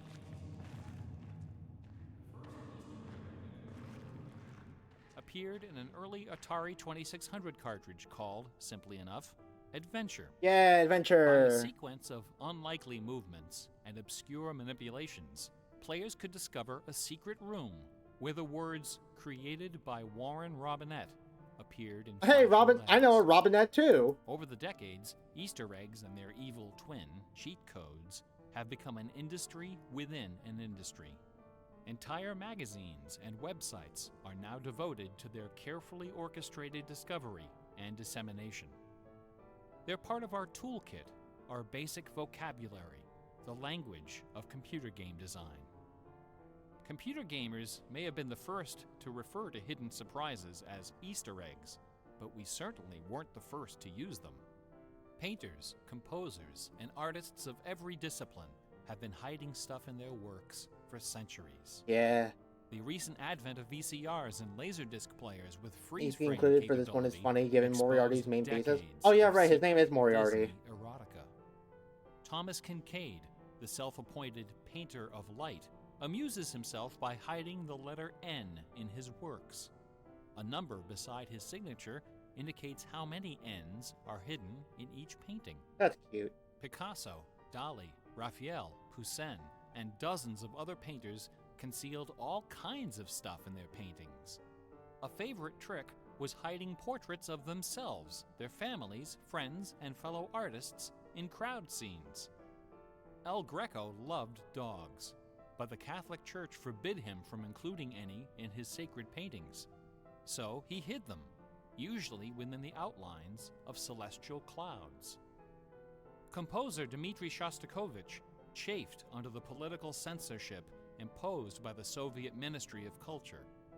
His symphonies and chamber works are loaded with hidden signatures and subversive subtexts which, had they been recognized, would have sent him to Siberia. Mozart's opera, The Magic Flute, is filled with musical allusions to the rituals of the Freemasons, the ancient secret society of which he and his mentor Haydn were members. Wait. But the most famous purveyor of What? Easter eggs is that champion of the late Baroque, the ultimate Were the Freemasons musical real? nerd, Johann Sebastian Bach. Bach was a student of gematria, the art of assigning numeric values to letters of the alphabet. Or A as we would equals refer to it 1, now, the B equals A1Z26 cipher. 2, C equals 3, etc. By comparing, sequencing, or otherwise manipulating these numbers, secret messages can be concealed. Bach took particular delight in the geometrical numbers 14 and 41. 14 is the sum of the initials of his last name. B equals 2, A equals 1, C But we looked up equals without 3, perhaps realizing it and is H equals full 8. importance that the lake is a map, the obelisks are on it, and their 41 high is the change sum upon of his completion. expanded initials, J.S. Bach. These two numbers show up over and over again. I mean, does in that really Bach's count as a spoiler? compositions. That's a minor aesthetic One detail, of if the better-known anything. examples is his setting of the chorale Vor deinem Thron. The first line of the melody contains exactly 14 notes, and the entire melody, from start to finish, contains 41. Another of Bach's favorite games was the puzzle canon. A canon is a melody that sounds good when you play it on top of itself, a little bit out of sync. Frere Jacques and Row, Row, Row Your Boat are familiar examples of simple, two-voice canons. Man the But puzzle a canon cannons! can employ any number of voices. And you don't have to play each voice the same way, either. You can change the octave, transpose the key, invert the pitch, play it backwards, or any combination. Finding melodies that make good multi-voice canons is a fussy and difficult art, of which Bach was an undisputed master.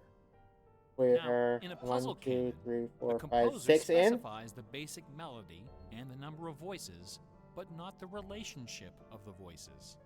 The student has to figure out the position and key of each voice, and whether to perform them inverted and/or backwards. Bach wrote quite a number of puzzle canons. The most famous, BWV 1076, is part of a fascinating story. One of Bach's students was a fellow by the name of Lorenz Misler, founder of the Society of Musical Science. Okay, so quick question I just thought of. This is a fascinating lecture on a subject I find very interesting. Hidden cryptography and hidden codes and shit like that is my bread and butter. Not my bread and butter. My cup of tea, so to speak. What the fuck did the Radio Shack thing have anything to do with that?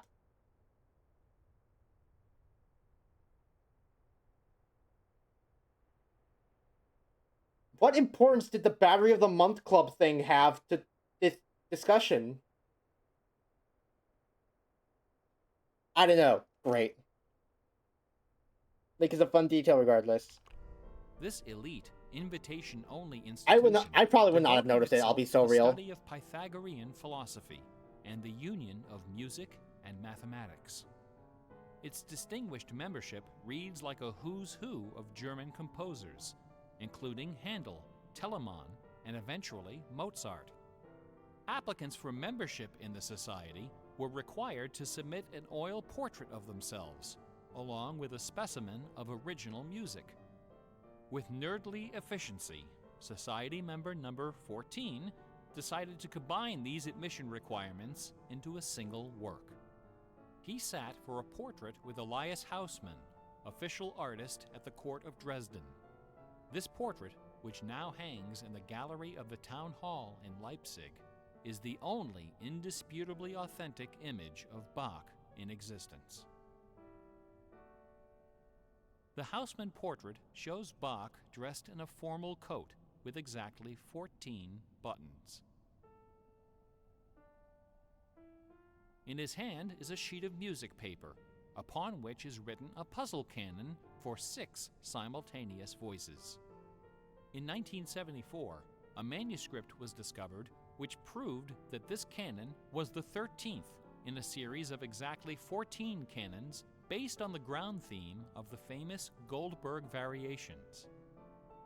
As if these musical gymnastics weren't enough, Bach liked to hide Goldberg, messages in his compositions by assigning notes to the letters. His initials, B-A-C-H, correspond to the pitch sequence B-flat, A, C, and B natural in German letter notation. This theme makes its most memorable appearance in the last bars of his final composition, The Art of Fugue, published soon after his death in 1750. The word fugue comes from the Latin fuga, which means flight, as in running away.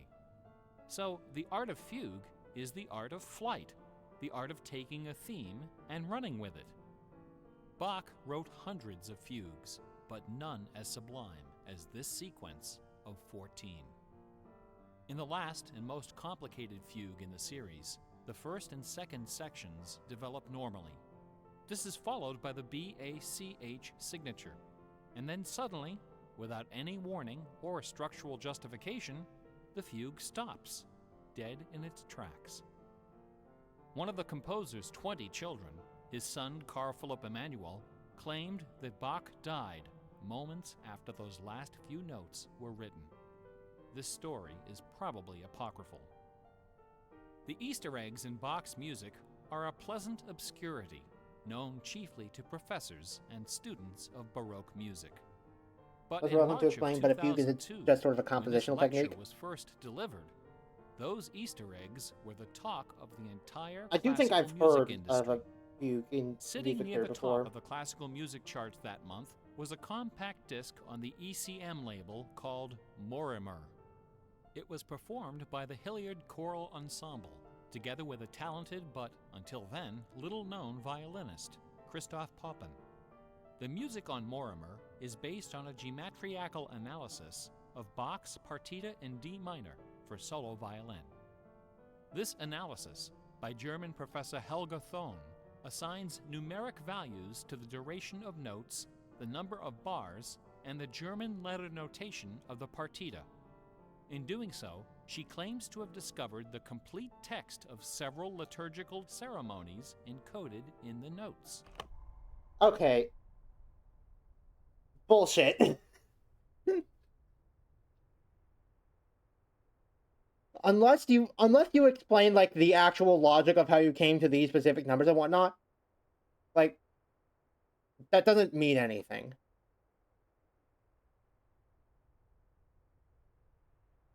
oh, if you assign these specific numbers to these specific letters, then if you arrange the text in this way, then you get like the hymn of God. Yeah, if you anagram Undertale, you get nut dealer. That doesn't mean anything.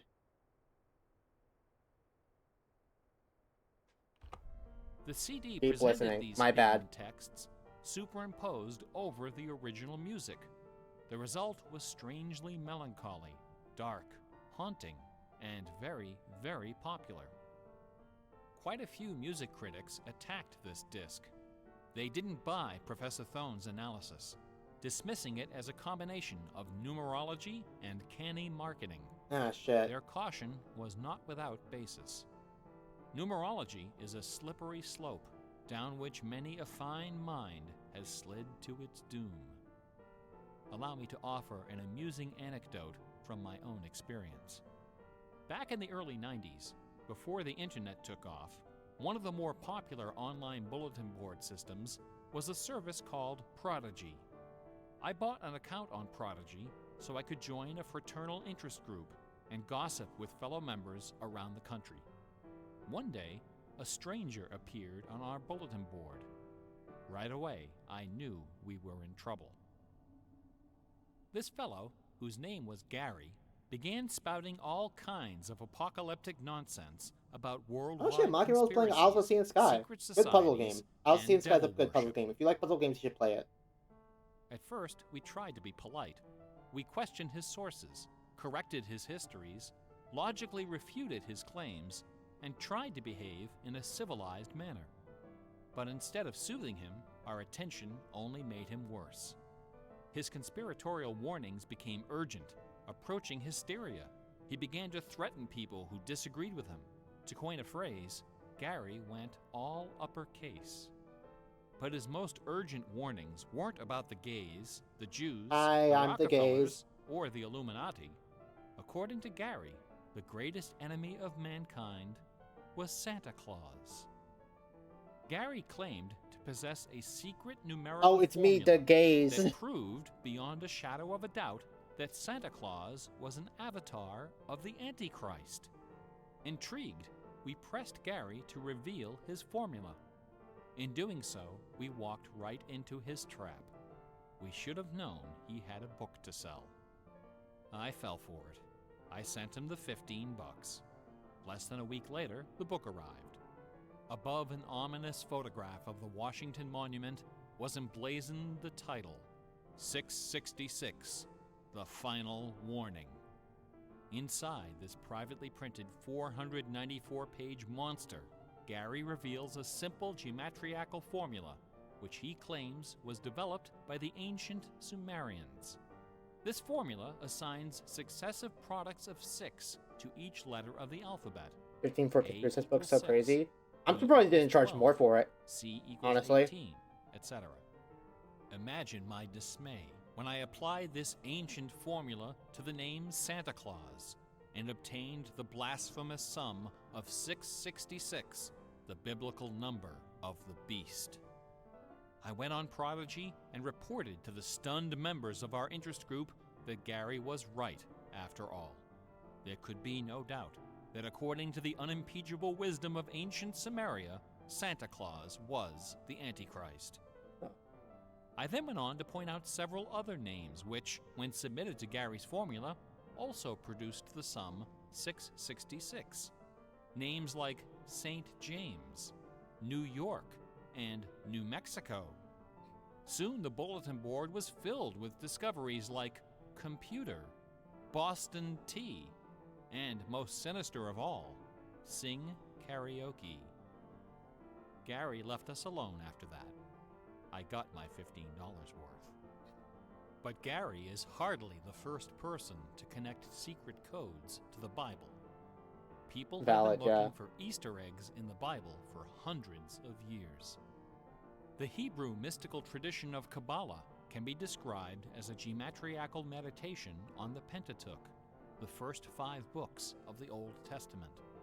The advent of computers has made the application of numerology to the Bible fast and efficient.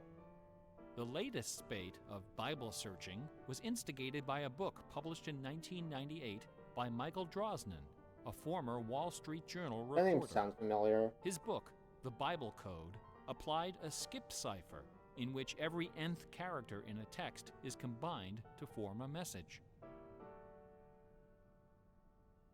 By applying his skip cipher to the Hebrew text of the Old Testament, Drosnin claimed to have discovered predictions of World War II, the Holocaust, Hiroshima, the assassination of Yitzhak Rabin and both Kennedys, the moon landing, Watergate, the Oklahoma City bombing, the election of Bill Clinton, the death of Princess Di, and the comet that collided with Jupiter.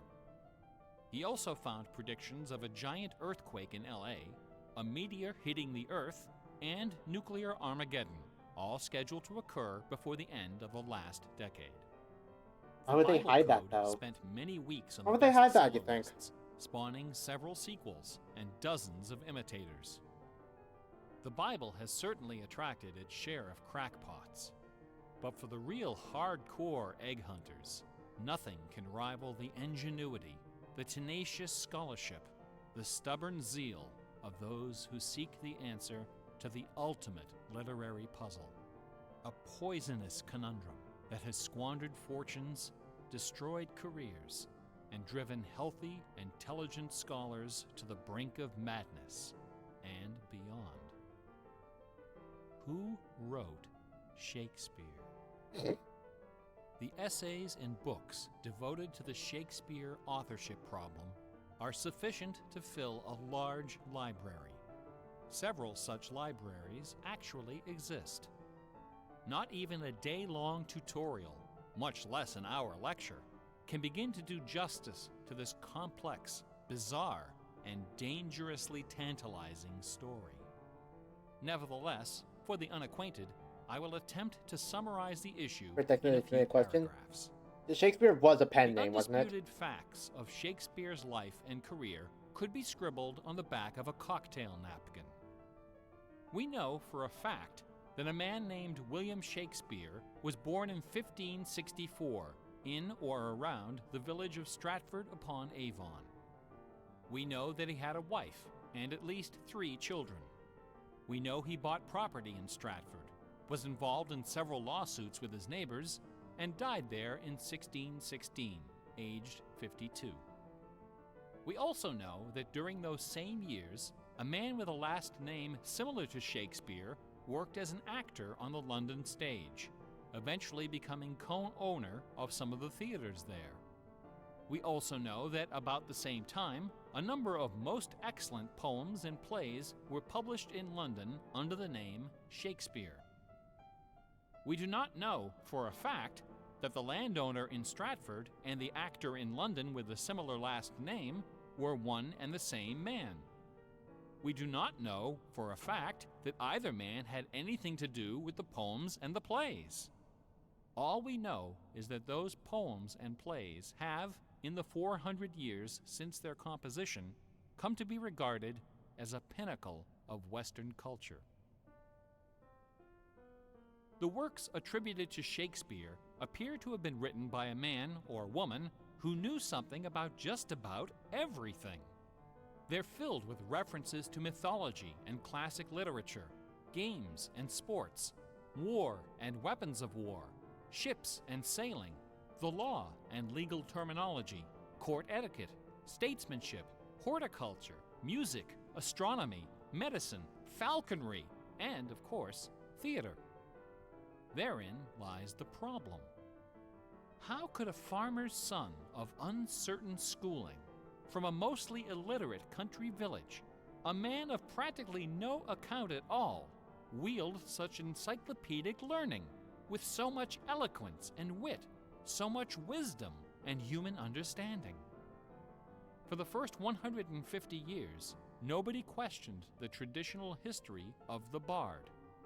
Then, in the late 18th century, Reverend James Wilmot, a distinguished scholar who lived just a few miles north of Stratford, decided to write a biography of the famous playwright. Dr. Wilmot believed that a man as well educated as Shakespeare must have owned a fairly extensive library, despite the fact that not a single book or manuscript is mentioned in his will. Over the years, he speculated, some of those books must have found their way into local collections. And so, the good Reverend Doctor scoured the British countryside, taking inventory of literally every bookshelf within 50 miles of Stratford. Not a single book from the library of William Shakespeare was discovered. Neither were there found any letters to, from, or about Shakespeare. Furthermore, no references to the folklore, local sayings, or distinctive dialect of the Stratford area could be found in any of Shakespeare's writings. After 4 years of painstaking research, Dr. Wilmot concluded, to his own dismay, that only one person contemporary with Shakespeare of Stratford had ever demonstrated the wide-ranging education and expressive talent needed to compose those poems and plays. That man was the multilingual author, philosopher, and statesman, inventor of the scientific method, chancellor to the courts of Queen Elizabeth and King James, Sir Francis Bacon. Dr. Wilmot never dared to publish his theory, but before he died, he confided it to a friend, James Cowell, who, in 1805, repeated it to a meeting of the Ipswich Philosophical Society. The members of the society were suitably outraged, and the scandalous matter was quickly forgotten. Then, in 1857, a lady from Stratford, Connecticut, published a book called The How would that be a Philosophy of scandalous the matter? Plays of Shakespeare. I think William Shakespeare Unfolded. might have been In Sir this Francis book, Bacon working under a Miss pen Delia name. Bacon, How fucking no dare relation you? to Francis, claimed that the works of Shakespeare were written by a secret cabal of British nobility, including Sir Walter Raleigh and Sir Philip Sidney, as well as Sir Francis Bacon. Delia Bacon's book electrified the world of letters. Battle lines were drawn between the orthodox Stratfordians and the heretical Baconians. Literary societies and scholarly journals were formed to debate the evidence. Hundreds of pamphlets, newspaper articles, and essays were published defending each Might have been side them, like, and what's the word? ridiculing the opposition with that self-aggrandizing viciousness peculiar to tenured I think I had a academics. pencil too much. Armed with her explosive Idolizing? book, Delia Bacon journeyed to Stratford-upon-Avon and, unbelievably, obtained official permission to open Shakespeare's grave. However, when the moment came to actually lift the stone, Delia's self-doubt precipitated a catastrophic nervous breakdown. She later died penniless in a madhouse. Around 1888, things began to get a bit out of hand. I would think Shakespeare might just be US cursed. Congressman Ignatius Donnelly of Minnesota became interested in the Shakespeare controversy. One day, browsing through his facsimile copy of the First Folio of 1623, he noted that the word bacon appeared on page 53 of the Histories and also on page 53 of the Comedies. He also noted that Sir Francis Bacon had written extensively on the subject of cryptography. Donnelly began counting line and page numbers, adding and subtracting letters, drawing lines over sentences, circling words, and crossing them out. The result was a complex and virtually incomprehensible algorithm, which he claimed was invented by Bacon to hide secret messages inside the First Folio. The greatest Easter egg hunt in the history of Western civilization had begun.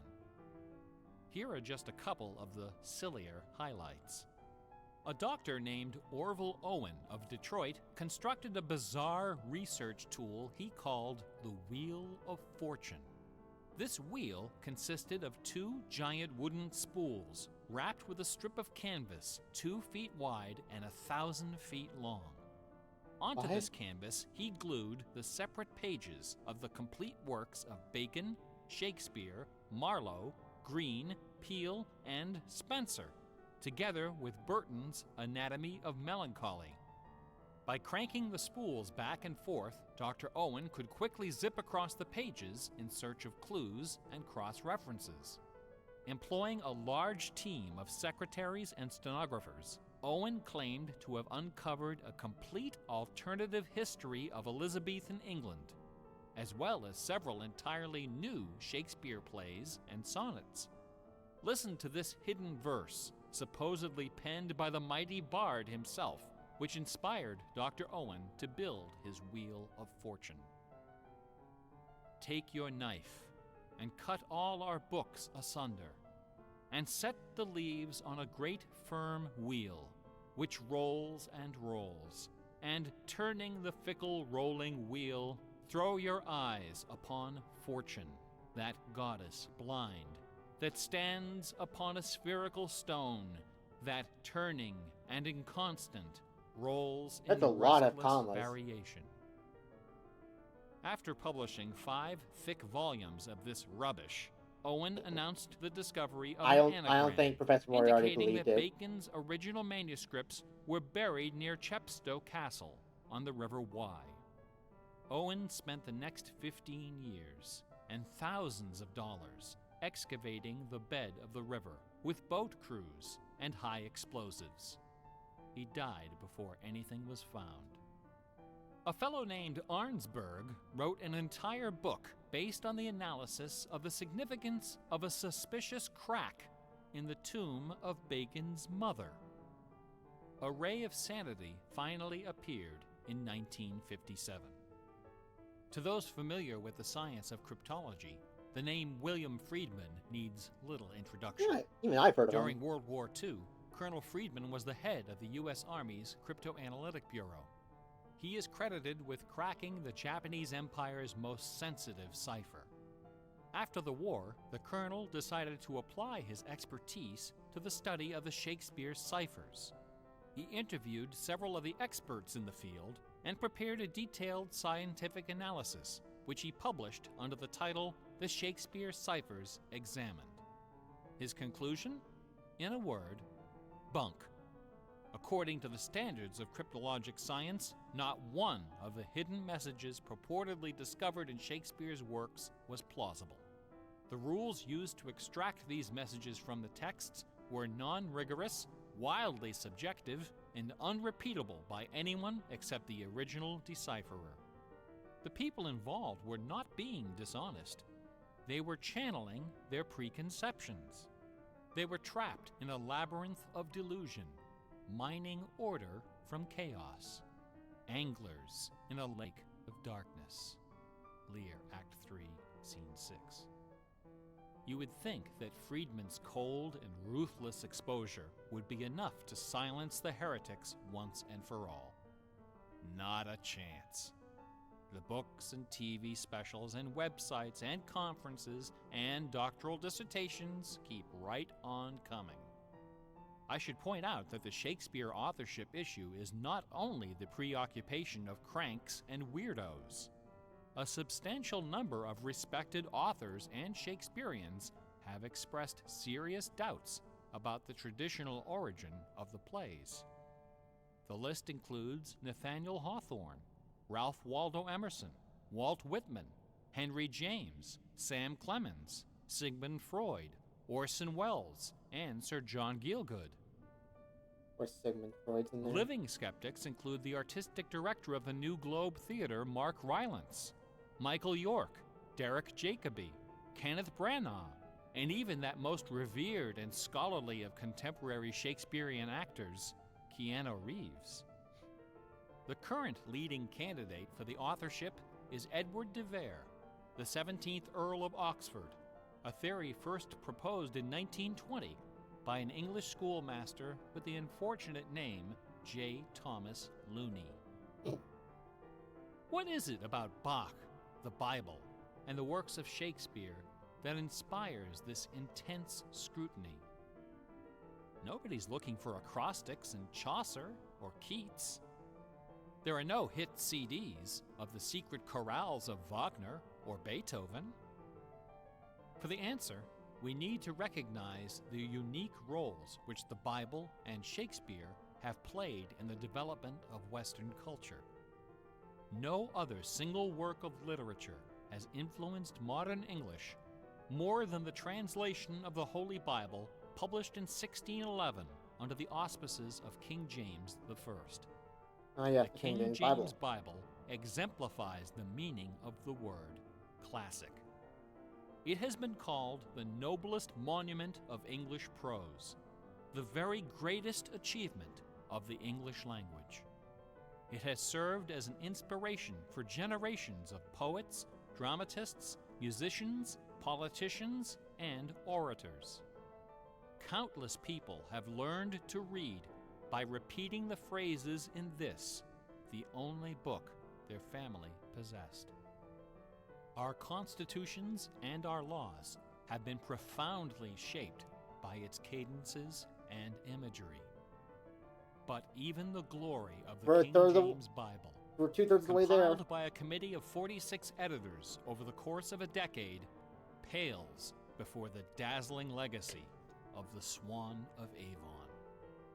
The lowest estimate of Shakespeare's working vocabulary is 15,000 words, more than 3 times that of the King James Bible, and twice the size of his nearest competitor, John Milton.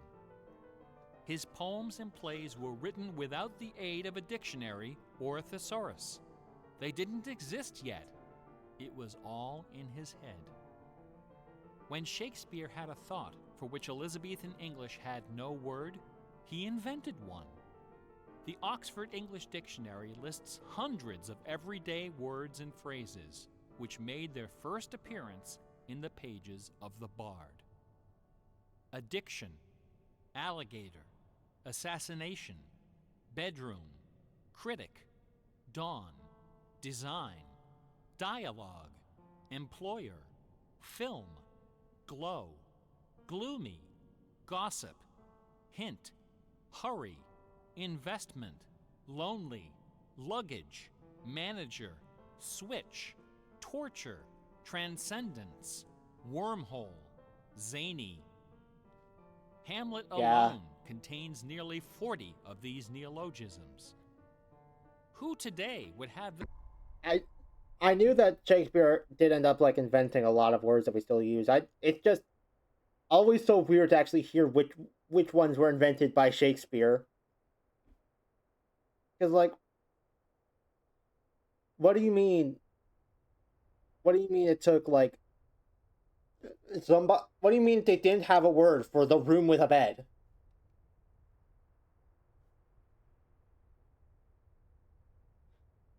What do you call the room with the bed? I don't know, that one. I call it that one. It's probably a selection bias or survivorship bias.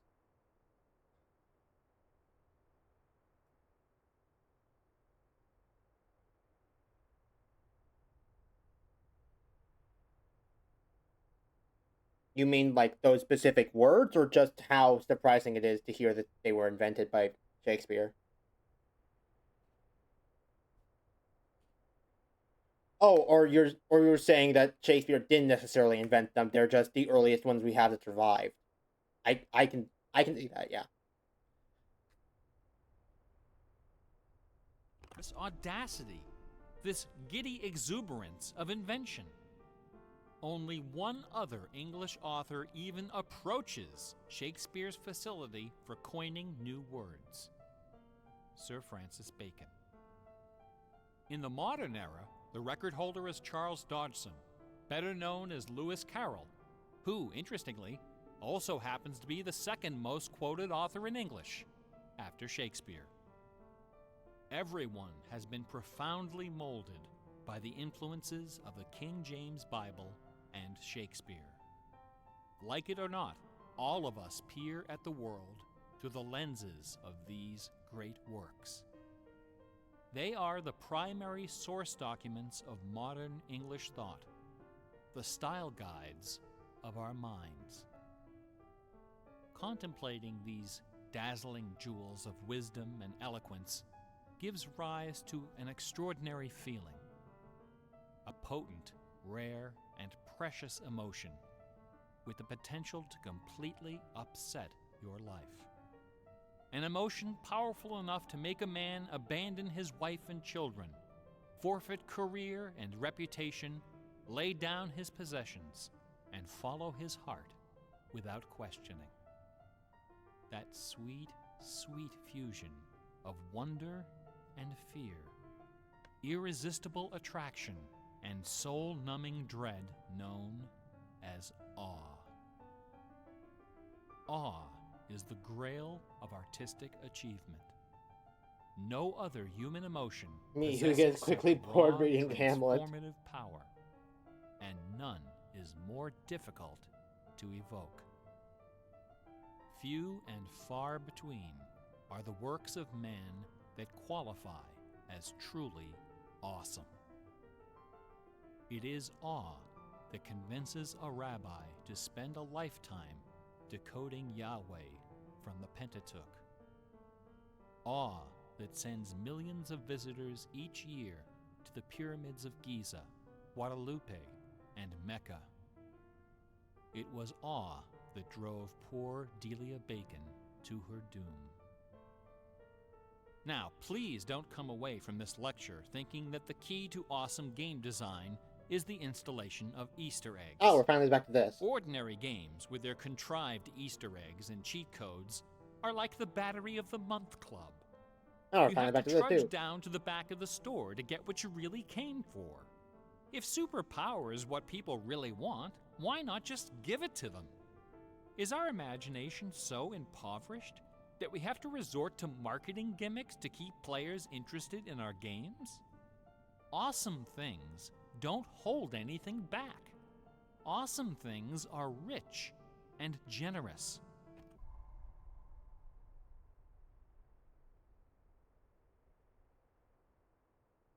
Okay? They're rich and generous. So by definition, the witness is not awesome. The treasure is right there. One afternoon, I was sitting alone behind the counter at that old Radio Shack store. My boss had stepped out for some reason. An elderly woman walked through the front door. Like most of our customers, she was shabbily dressed, probably on a fixed income. I assumed she was there for her free battery, but instead, she placed a portable radio on the counter. This little radio came from the days when they boasted about the number of transistors inside on the case.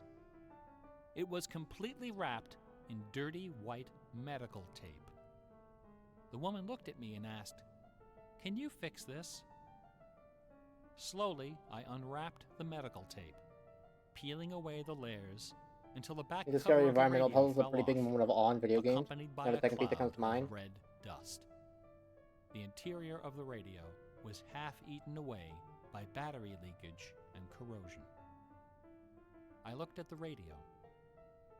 I looked at the old woman. I looked back at the radio. I reached behind me, where the expensive alkaline batteries were hanging like prescription medication, and removed a gleaming 9-volt cell from its gold blister pack. Then I pulled a brand new transistor radio from a box, installed the alkaline, and helped the lady find her favorite station. No money changed hands. She left the store without saying a word. Awesome things are kind of like that.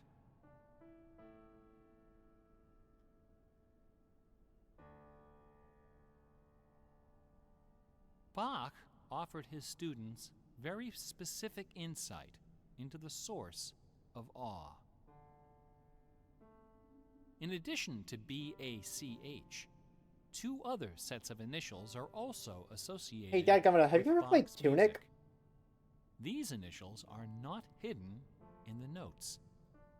Instead, they're scrawled right across the top of the manuscript for the I would whole say world Tunic, to see. just like in general, The initials are hard dwarfs the SDG environmental puzzles and in the witness. JJ. SDG stands for the Latin phrase Sole Deo Gloria, to the glory of God alone. I don't know, saw my son playing Tunic. He's a big fan. JJ stands for Jesu Juva. Help me, Jesus. I think if you want more, Bach wrote all of his great masterpieces. well, I mean, presumably you know at least a little bit of it. But if you Under want the more of those aspect like dumbstruck of awe eternity. moments like that, Tunic He is, did not compose I only believe to Tunic is a please his once-in-a-lifetime sponsors kind of play. or to win the approval of an audience. His work was his worship. Bach once wrote, "Music should have no other end and aim than the glory of God and the recreation of the soul. Where this is not kept in mind, there is no true music, Once Spectre's but direct only influence an me too. infernal clamor and ranting. Possibly. The name of the power that moves you is not important. Outer Wilds is also often cited. Outer Wilds What is also important is that you are a very big one, yeah. moved. Immortality along those Awe lines. is the foundation I don't of think I've heard that religion. one. No My have other homegrown music for the motivation glory of can God. free you No, the from enrichment of the limits soul. of personal achievement. It's the enrichment of Nothing the soul. else can teach you the art of flight.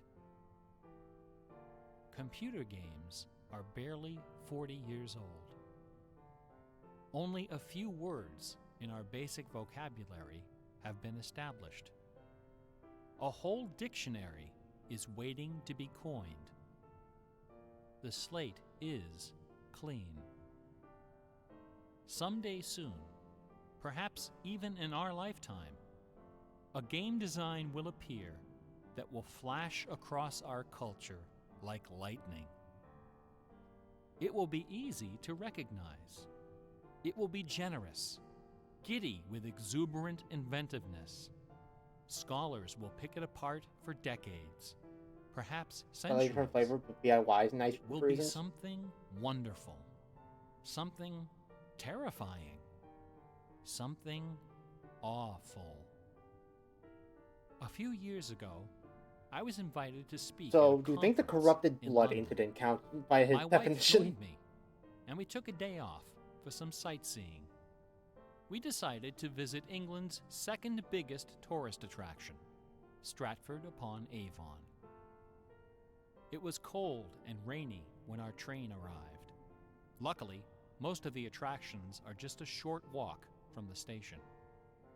We visited Shakespeare's birthplace, a charming old house along the main street, which attracts millions of pilgrims every year, despite the complete lack of any evidence that Shakespeare was born there or even lived anywhere near it. We went past the school where Shakespeare learned to read and write, although no documents exist to prove his attendance.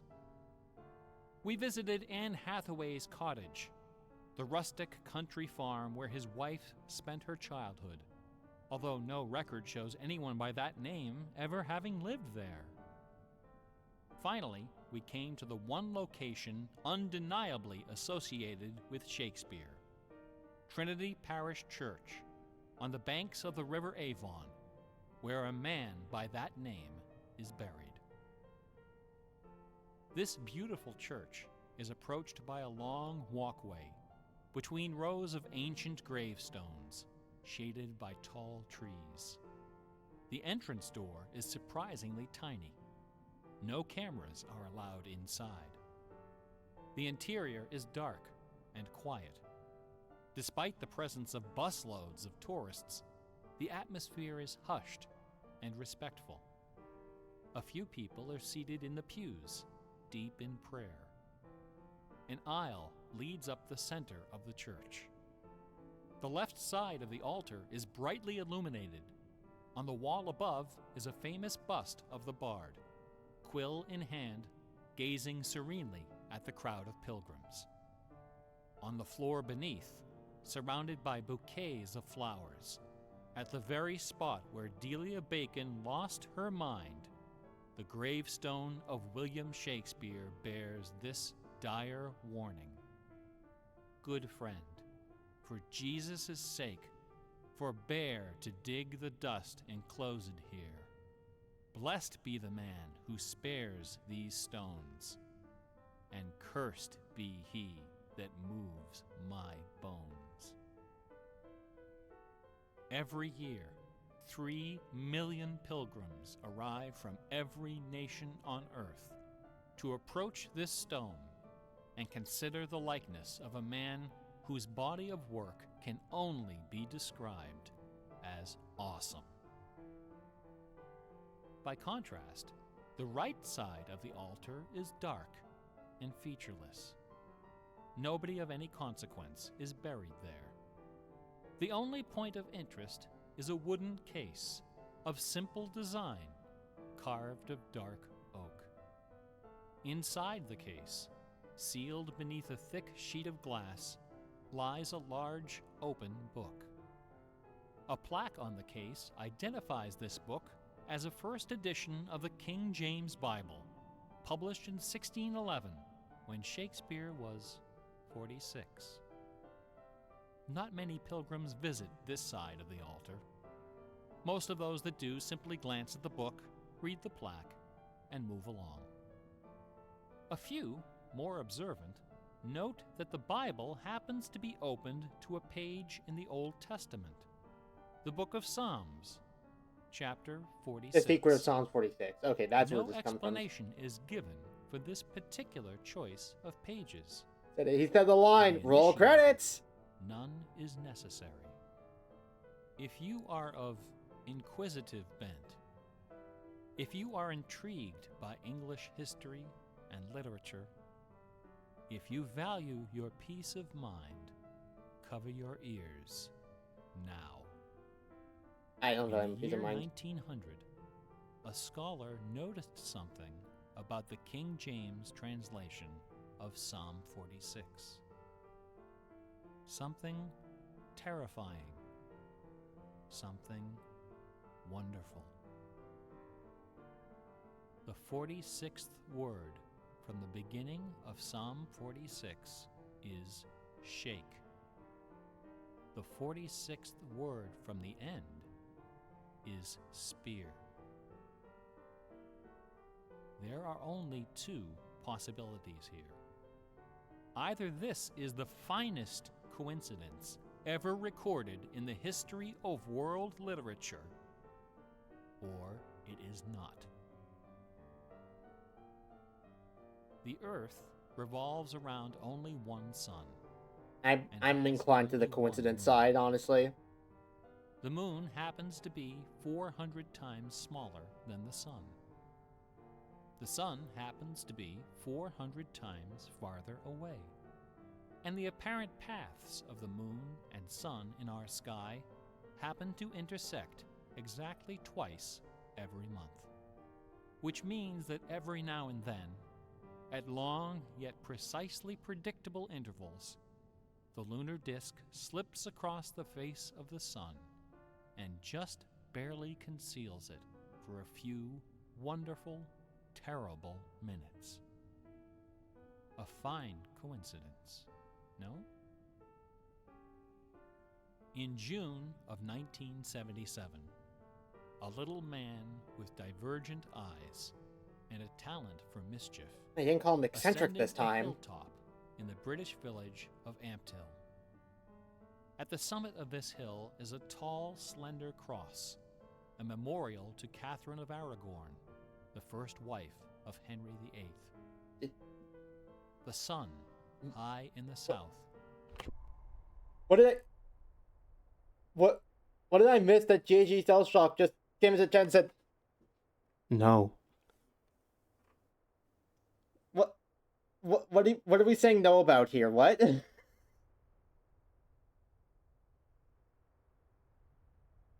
No. He did call him eccentric. You just didn't notice that.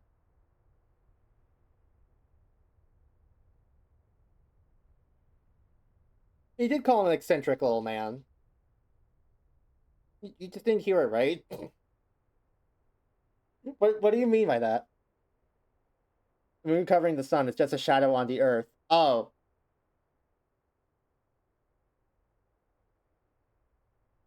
Okay. I see what you're saying now. I get you. Cast the shadow of the cross upon the grassy hillside. At exactly 12 noon, the man removed from his pocket a bar magnet. He turned the magnet so its north pole was facing south and buried it under the shadow of the cross. 2 years later, a few hours before the publication of his first book, The man returned to that hillside, this time in the dead of night. He used a compass to locate the magnet he had buried. In that same place, he dug a hole in the ground and You tell me the placed magnet didn't, like, inside a ceramic weaken container over the inscribed multiple years that with it was the just buried in the following dirt? words: I am the keeper of the jewel of masquerade, which lies waiting safe inside me for you or eternity.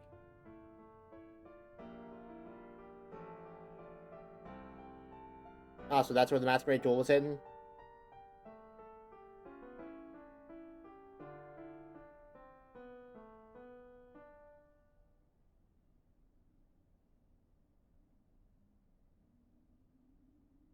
This moon's moving away from the Earth. In some future, we'll have the last ever total solar eclipse.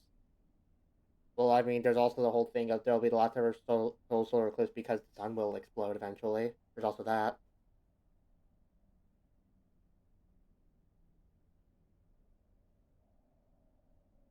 You, good game? Kinda...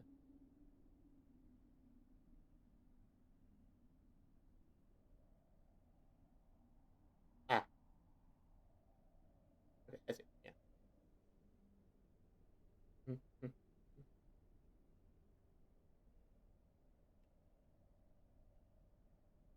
Yes, yes, yes. Truly, truly, indeed.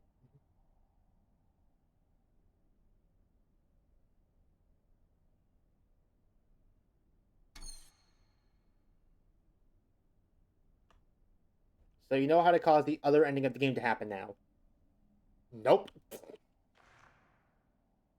Is that what I was supposed to get from that? I do not know what you're talking about. About the whole sun thing.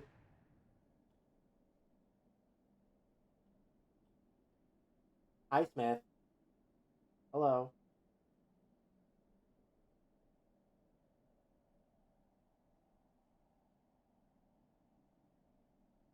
No, but it's the... Oh, the shot of the solar eclipse? That's what you're implying?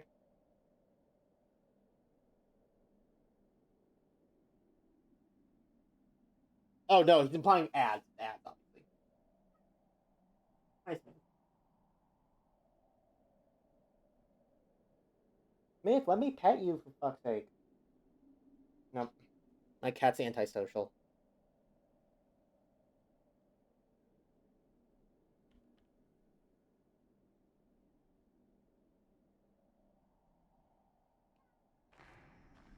There's a few last things I want to do before I say that I'm done with the witness. And it's not completing the game. I am not doing the obelisks anymore. I have decided I do not care enough with the knowledge that there is no payoff. I simply have chosen that I do not care enough.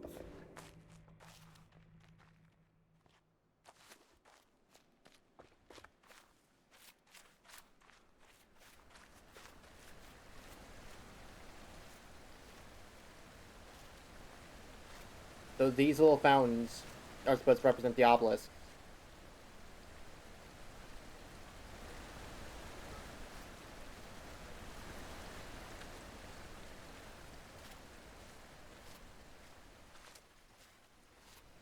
I mean, yeah, some of them sure are at different heights.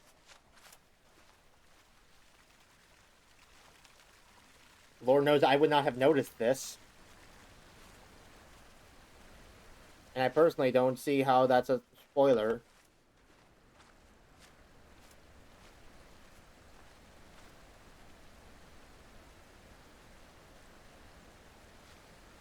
There's a clam in there. Hello, clam.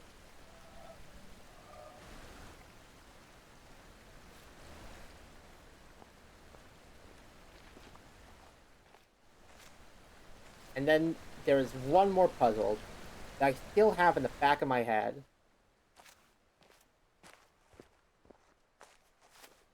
Not sure if I'll want to solve it. I just want to know.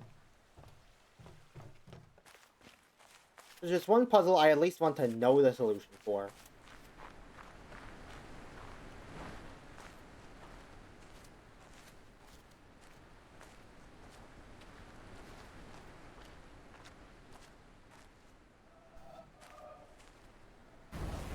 How the fuck are you supposed to change the color of this cloud? I still don't understand how that is, like, in any way supposed to be possible. Is it a time thing? Does, like, a certain cloud scroll across the sky at some point, and you can just trace the line across that? Is that it?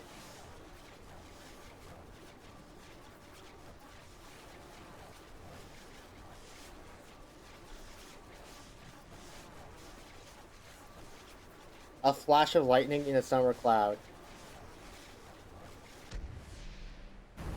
Okay, but then how do you flash of lightning it? You have to play the game when it's raining IRL? No, Smith, you can't go outside and chase the neighbor's chicken.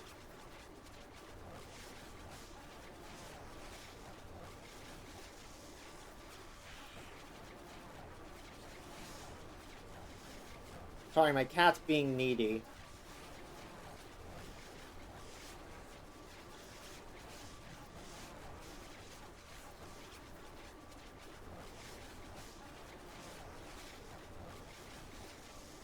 Flash of lightning it? Great question.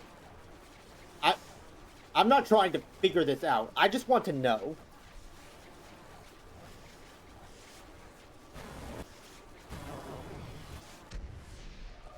At this point, I don't care about, like, solving this puzzle organically. I don't particularly care. I just at least want to know what bullshit logic the game's going to come up with for how solving a line puzzle changes the color of a cloud.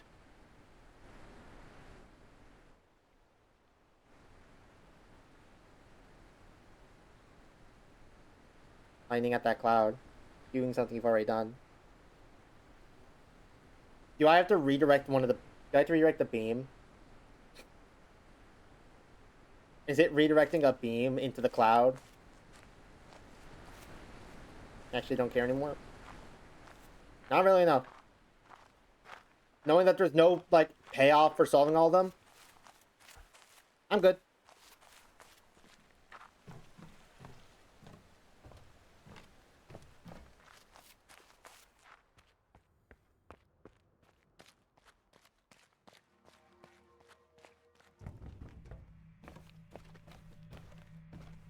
I know when to call it quits, so to speak.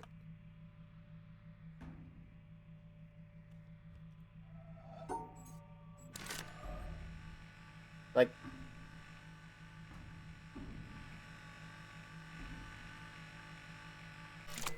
Oh, bullshit!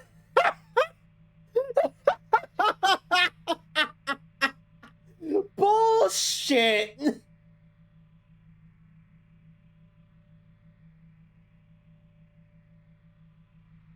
Ain't no way.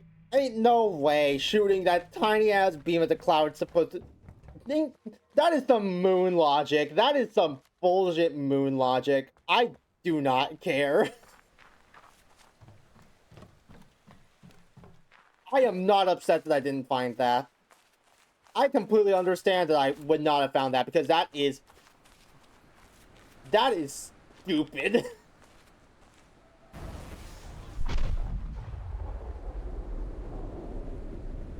The white gelatinous thick fluid! It's water!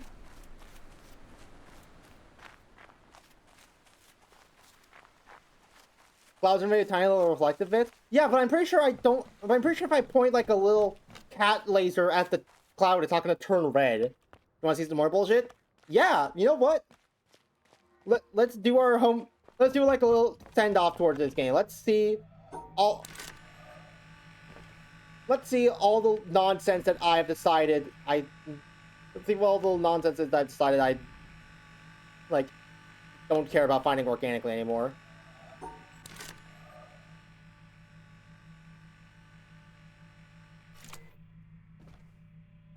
You're not gonna like this? At this point, I imagine I will actually be very amused by it. I've come to share some of the more popular sentiments of this game. At the very least, I can say this. The Witness was a good puzzle game.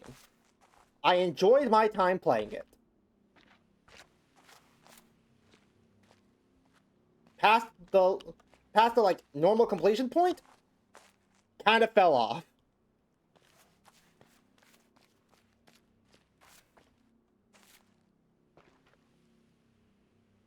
but I have one big unanswered question. I think something you found you don't know what to do with. Turn the bonus area to the music box. Not a music box, but okay. Something that I've seen but don't know what to do with.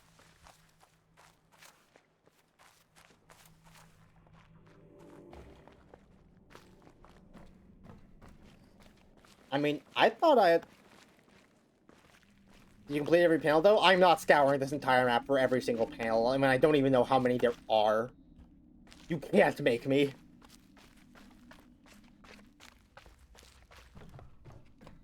You know, what would this thing be that I've seen yet don't know what the purpose of is yet? Because I thought all the stuff that I hadn't seen were the doors to the Undercity now.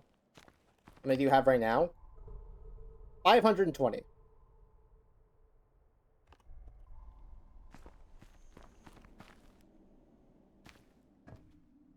Now that vault you just passed. The vault I just passed. What?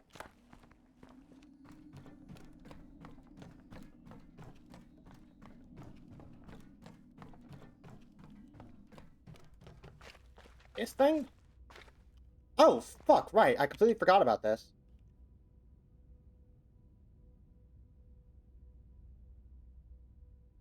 Hey, wait a minute.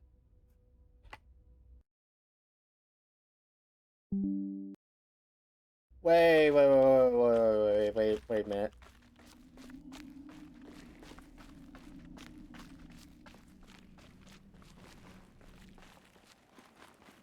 Yeah, no, I completely forgot about that.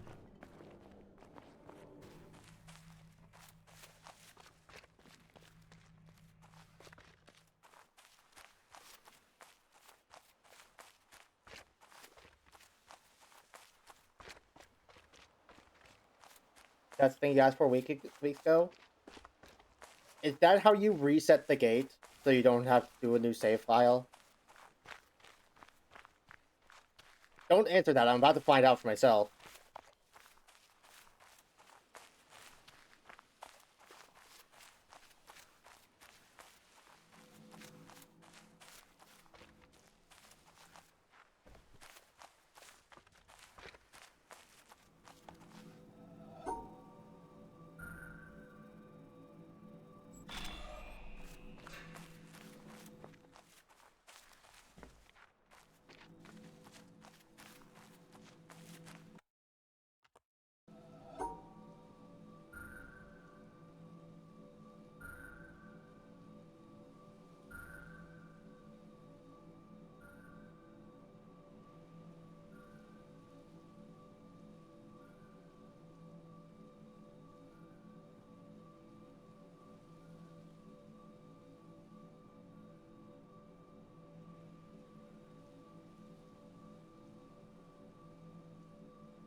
Oh wait, no, that's 3 there.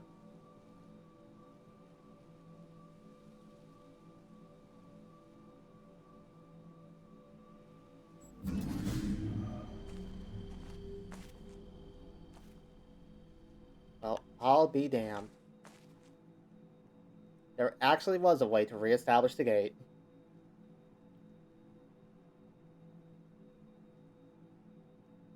You know what then? Yep, I take it back.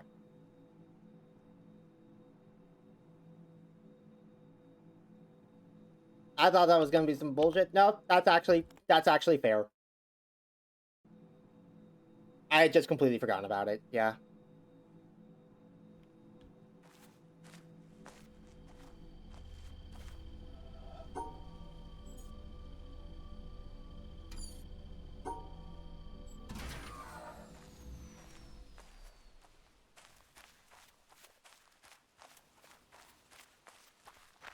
Anyway, 13 puzzles left. Go to the bonus area. So I am surprisingly closer to beating every puzzle in this game than I thought I was.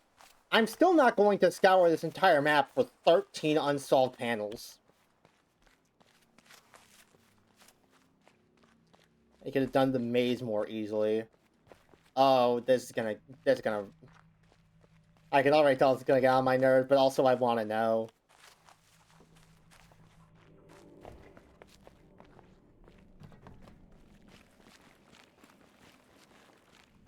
Usually the hidden Dorito puzzles. Yeah, no, I'm not going across the entire game just to try and find 13 of those little things. There is no reward. There is no inherent reward, and I know already that the satisfaction of being able to say I've completed every puzzle in the witness would not be enough to offset the sheer amount of frustration the process itself would bring. In no uncertain terms, I would lose my mind. Like on the boat, look at the shape of the lake, the same shape as the island, which is how you can realize it's a map. No, wait. I'm gonna have to go check that out too, I suppose. Alright, so the maze. What... Do I have to start the timer again? Start the music, okay. Yeah.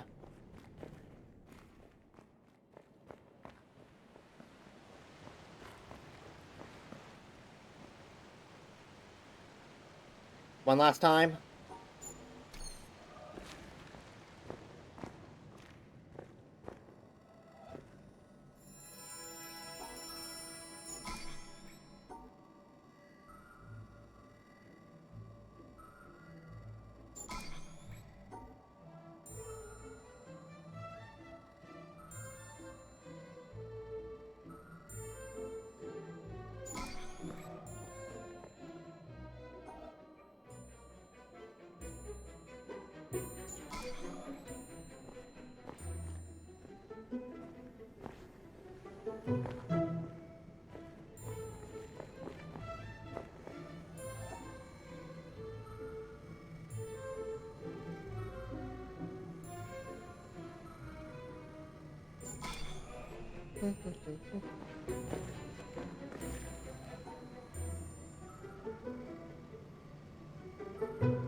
No.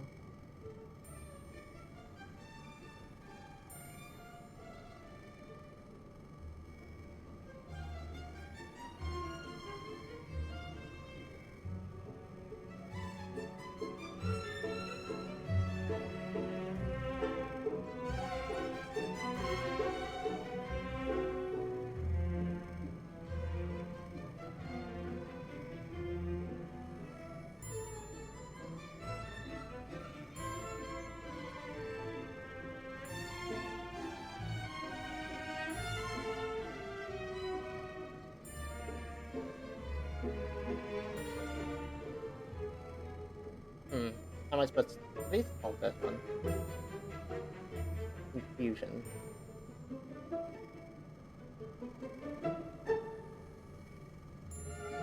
Oh, after the first puzzle, you get the solution to the... Oh my god, don't tell me.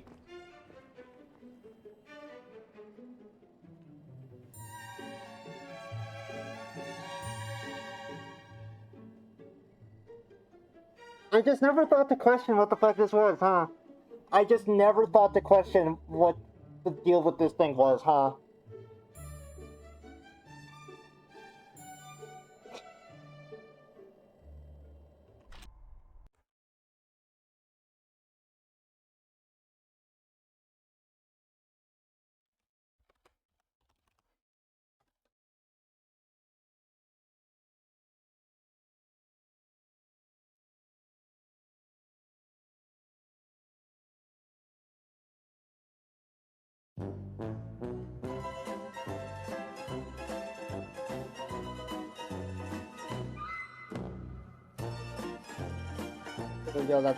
Yo, that's where the puzzles are, aren't they?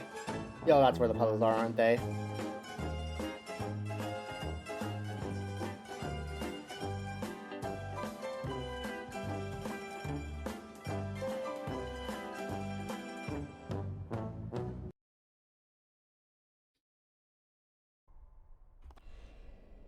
Yeah.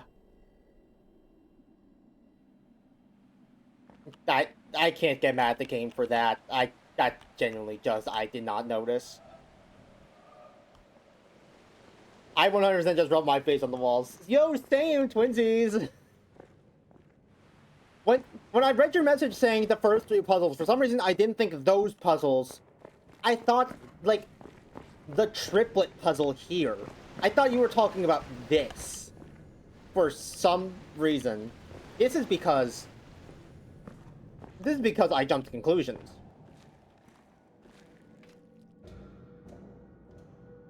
Yeah, no, this is even the exact same color. Man.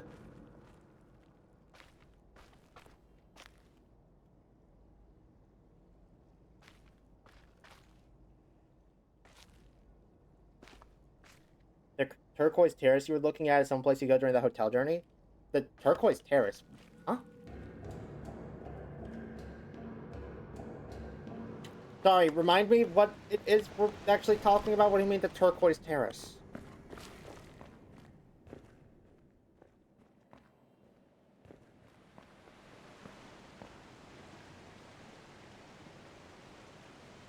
The one with the light near the... Oh, this thing! Right, I remember now. Made a voice from inside the cave and staff of the witness talking amongst themselves about what they're doing. Okay, so those aren't supposed to be, like, in-universe things. That's just actually the voice actors goofing off. That's cute, yeah.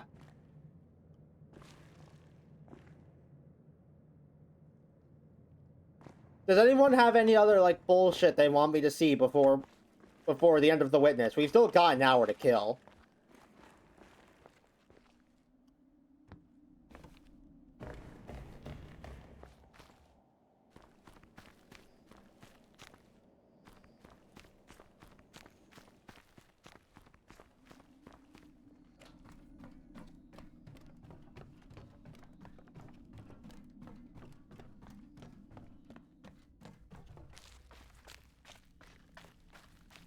That was pretty interesting. Yeah, the map, right.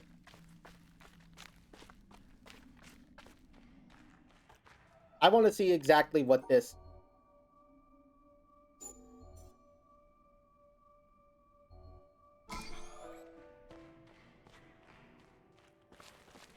How many of you here have Yeah. personally witnessed a total eclipse of the sun? To stand one day in the shadow of the moon is one of my humble goals in life. The closest I ever came was over 30 years ago. Wait, do you have to On wait for the February whole thing to 26th, go so that the moon ends up on the other side of this a solar cord? eclipse passed directly over the city of Portland. I bought my bus tickets and found a place Nah, to stay. fuck that. Well, anyone who... Respectfully, fuck that.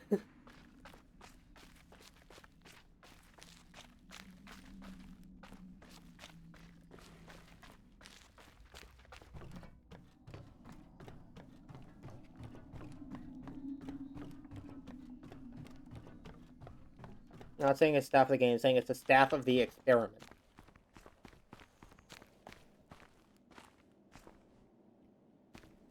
That's big to say, right? Yeah.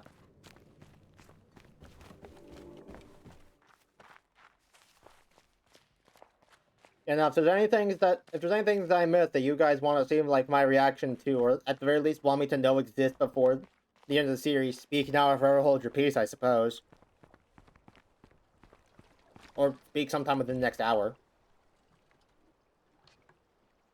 Oh my god, yeah, I didn't notice. It is just a tilted version of the island.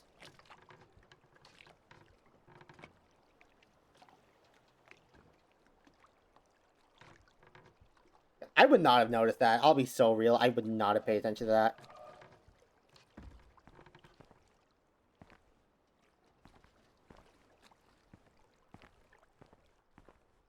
The voice actor shares the same VA with Samurai Jack, apparently. I have to know just what GPs you're missing to know if any of them are extra awesome.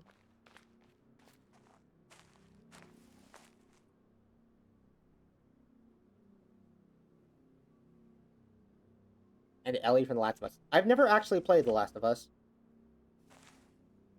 I think it's easily the least known major discovery of the game. To be fair, it's not necessarily that hard to find the obelisks without the fountain. That's the one right there. Which one's the one? Petra from Minecraft Sword. Oh, this is the Secret of Psalm 46 one.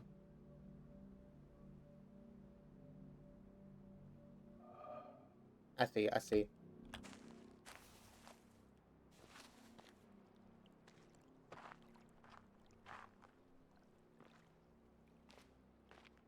Where's the other one I'm missing stuff for? Right, the mountain.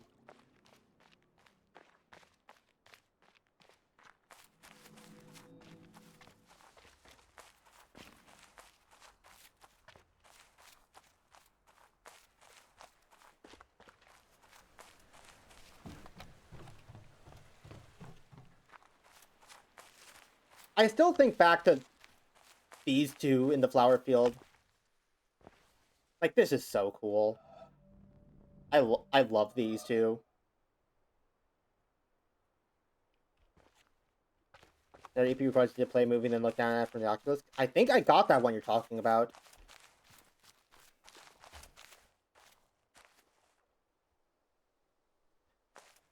The one where you like start up the first one with James Burke talking and then trace a line from like one of the circles in the book he holds through the vines, right?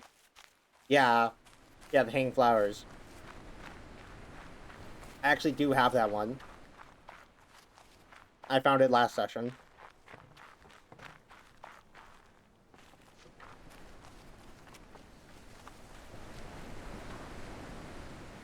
Honestly, all things considered, I'm kind of surprised I've remembered his name.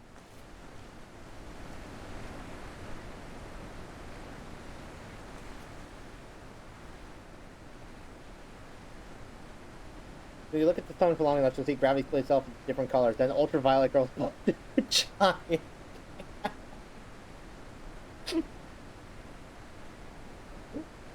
Oh my god. You can't hit me with the looker jump scare like that, man. You can't just do that without warning me.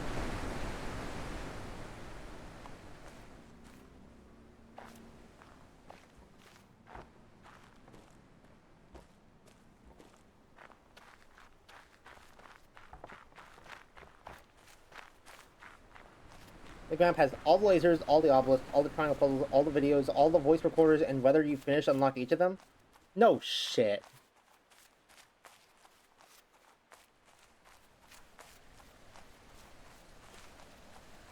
There is no way in hell. Are these fucking lotus flowers supposed to be the triangle puzzles?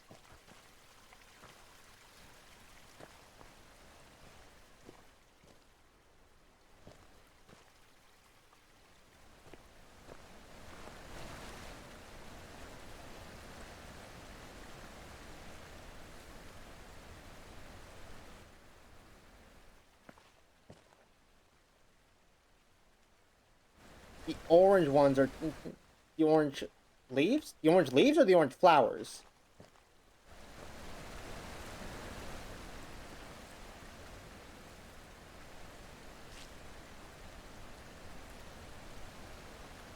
The flowers are the recorders. Okay.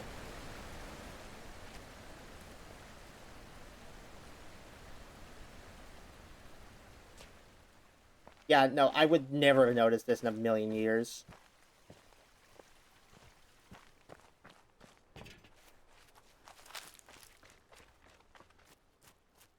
Go look over by the shipwreck. It puts the fear of God into my heart to see you put shipwreck in quotation marks, but okay. On audio form of the video logs, it's in the files. I mean, I would imagine. Things that are in the game, the things in the game are in the files of the game. Yeah, I sure hope they are. Not the real shipwreck, the map shipwreck. My bad. You can tell the Doritos because of how they Dorito. That's true, question mark, I think, ish.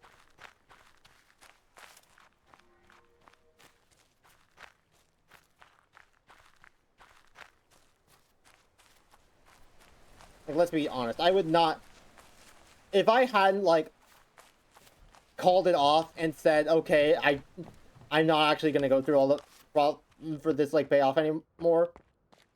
If I had gone through all that, I would not have been this, like, interested in these little discoveries. This decision is helping my enjoyment of the video game again.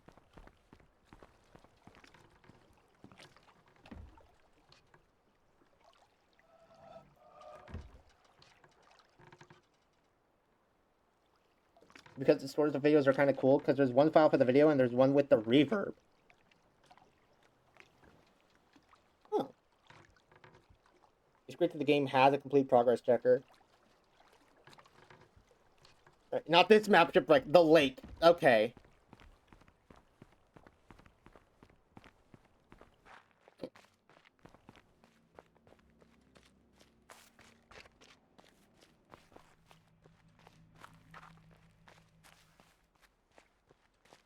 Lake map has orange metal debris represent. Oh, you're talking over there, the place I was just standing.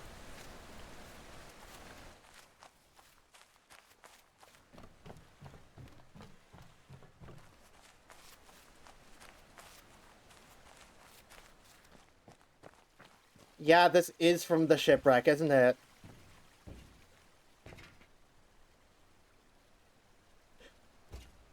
Are the bunkers the fucking clams?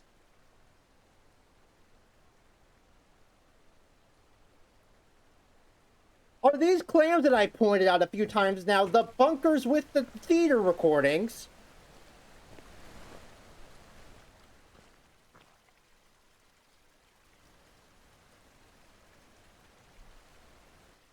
They are the clams. Oh my god.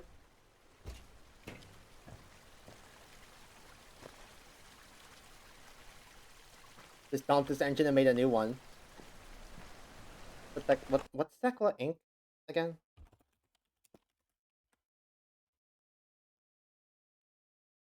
Oh, Thekla Inc. is the game studio.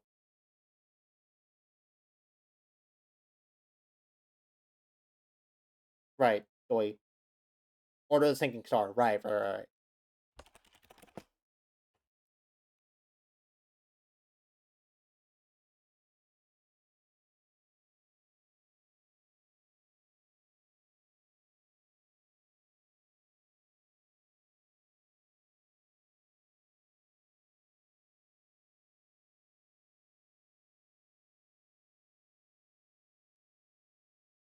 That game does look like it'll be interesting to play.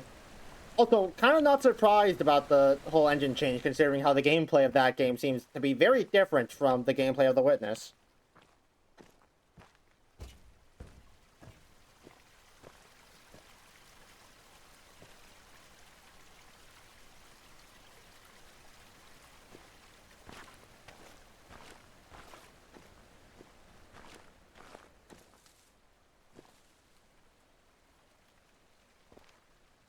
People like, seriously, you're telling me they couldn't have even made like a new statue pop up in the middle of the lake if you managed to find everything?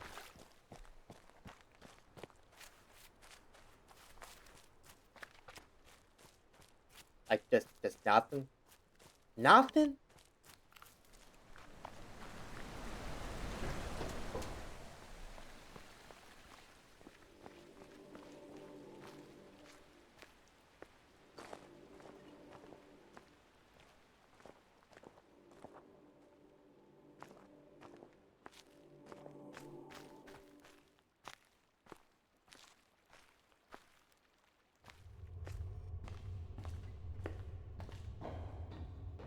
Giant obelisk of knowledge, uncensored rises from the middle of the lake. No, I don't think they do that.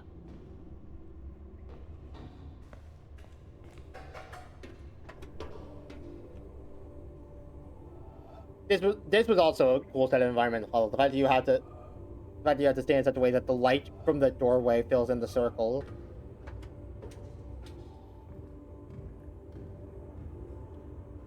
Must admit, that one was... Did these remover things get, like, any use outside of this area, actually? Oh, hey, here's another puzzle I never solved.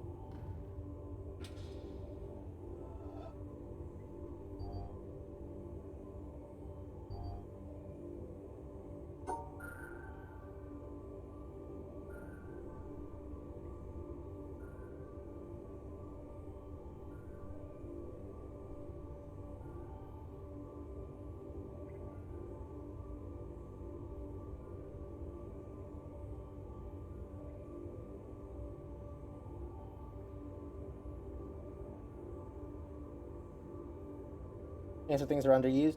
Plus Easter eggs. My last suggestion is over in the forest of the orange bridges. If you get off the boat and keep to the left, you'll end up on a pier of the scenic overlook. Can you go down to the floor of this area and look up? Yeah, sure.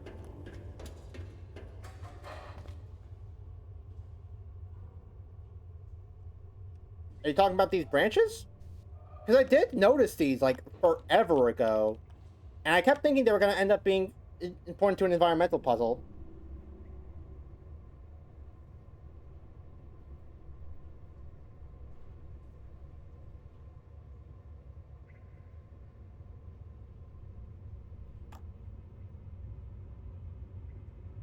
There's a bunch of these things all over. The branches?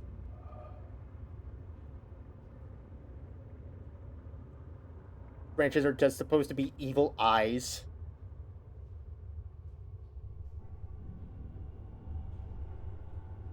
No, not the branches. Then what is it that you're talking about? Just the concept of look cool. Oh.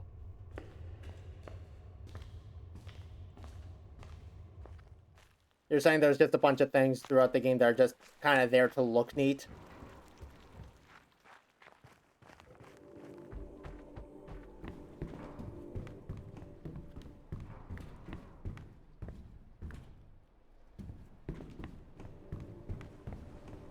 Oh, wait, hold on. I remember. Sorry, it took me a bit to figure out what you meant by forest of orange bridges. Blair's the bridge of the nose. Yeah, I thought it looked like a face. I just also thought that there had to be, like, some purpose to it.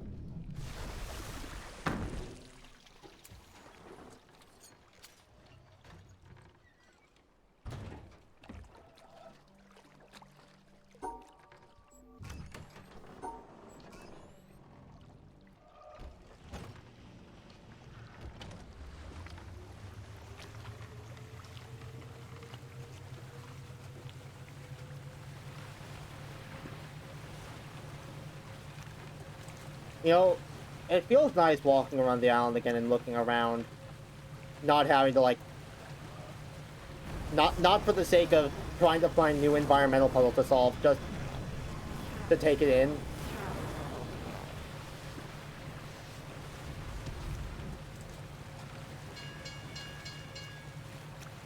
The EPs you get with the boat and shipwreck, all of those are good.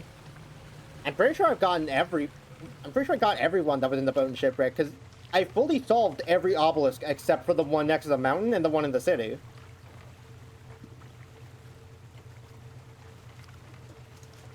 I fully solved all the others.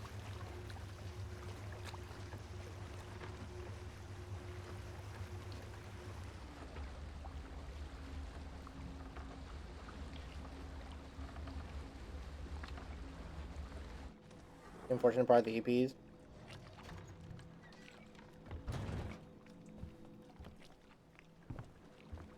Get off the boat and keep left.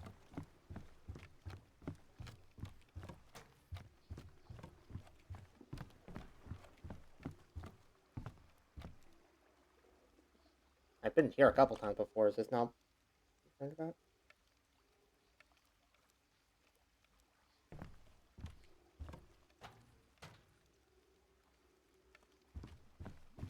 Just like, you know, obviously I've been here a couple times.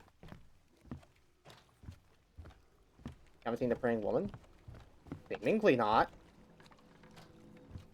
If you get off the boat and hang left, you'll find a different pier of the secret with a scenic overlook and a secret hidden woman statue.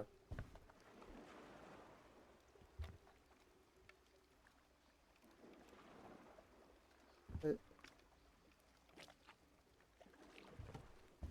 is... Huh?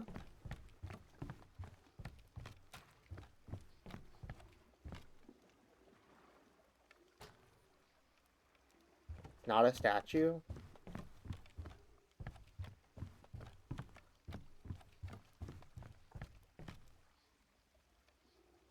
Formation, you're in the right spot.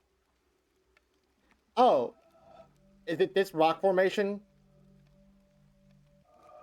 No, I see it. I see it. It's reflection. That is really neat, actually. And the trees even kind of form hair. So I'm not going to question what the hair here is supposed to be.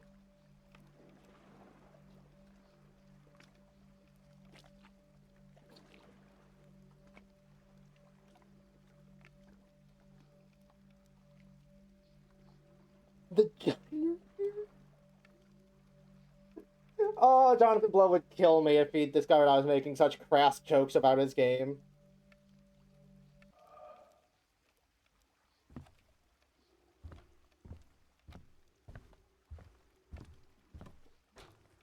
But yeah, no, to answer your question, Dadgamma, I completed every obelisk except for the one by the bamboo forest on the mountain and the one in the city.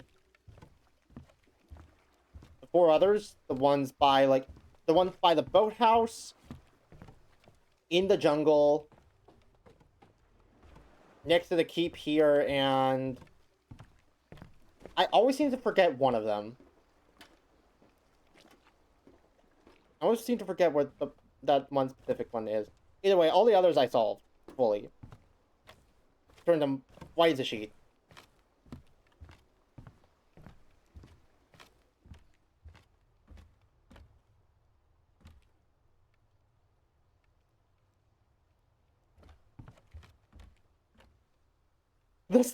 Oh my god, it's the Stones of Reflection! It literally is the Stones of Reflection. Oh my fucking god.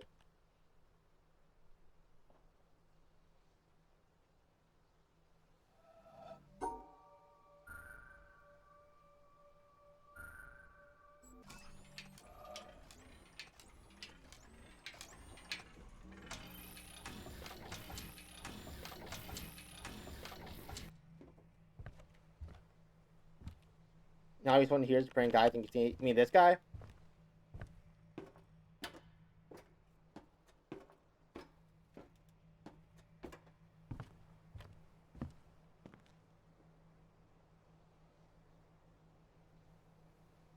I think I pointed him out before, yeah.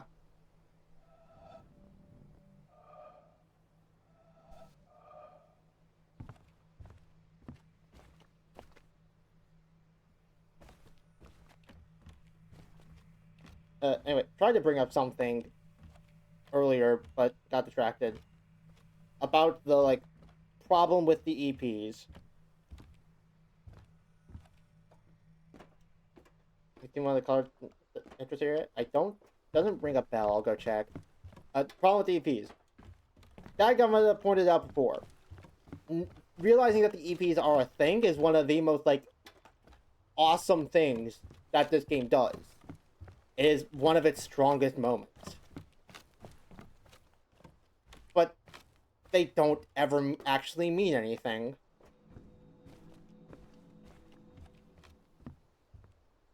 You have that moment of awe where you've realized they're a thing and that the rest of the game might be holding them. And if you go out of your way to fully search out that thing, it's not even that you get to claim anything of it. To bring up a comparison to the Masquerade Rabbit, at the very least, it was a physical object that you could hold in your hands as proof that you managed to complete the task. Doesn't an excessively literal sense of mean anything?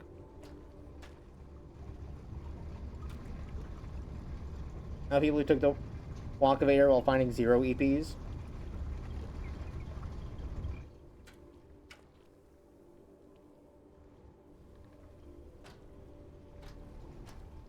Well, then what do you think it meant?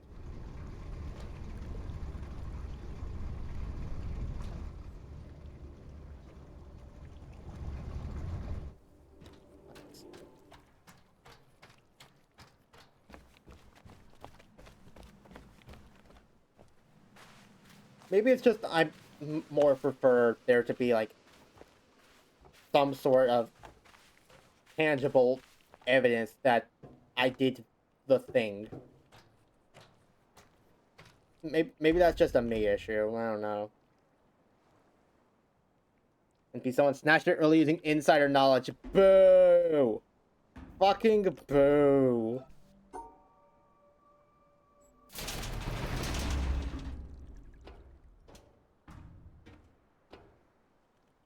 Wait, hold on. This isn't the broken cube thing you were talking about, is it?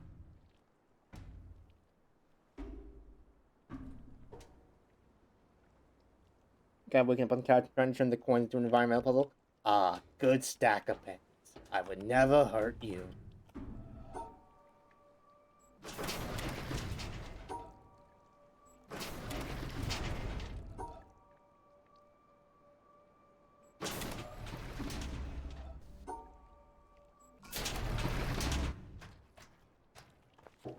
Dude, I mean,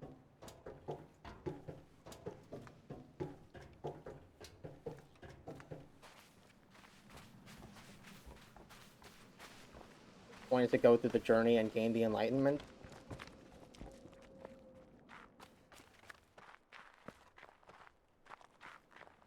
I mean, yeah, I suppose so, but...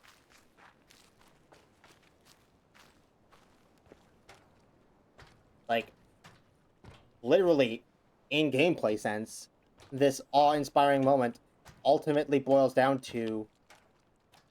there are hidden puzzles. If you solve them... if you find them, great. If you solve them all, that doesn't actually mean anything.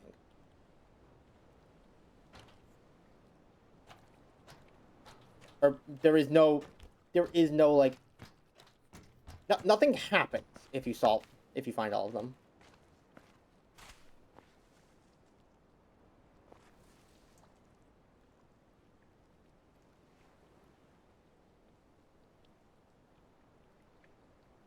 Look up at the girl from that point.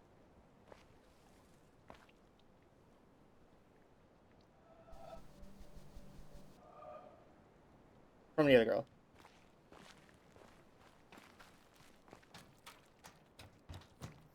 Yeah, maybe...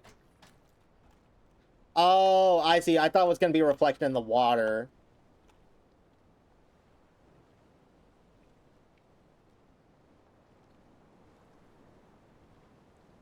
Or if there were no obelisks, puzzles, but no way to track them. No? No, I like that the obelisks were here. I like there being some sort of tangible proof that I did the thing.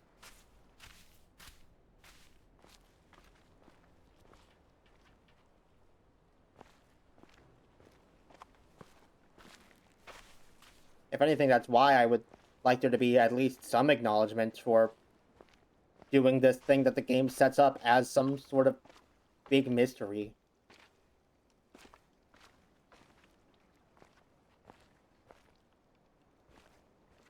Like, recognizing the EPs are a thing is an awe-inspiring moment that recontextualizes the entire game, and past that one moment, past that, like, one moment when you notice they exist, they are just another thing to do. Not even so much as acknowledgement for doing them. I think just, like, not narratively, but, like, stakes-wise, it's set up too much as, like, a weird little mystery, secret thing that this game's got going on, for it to just not actually result in anything.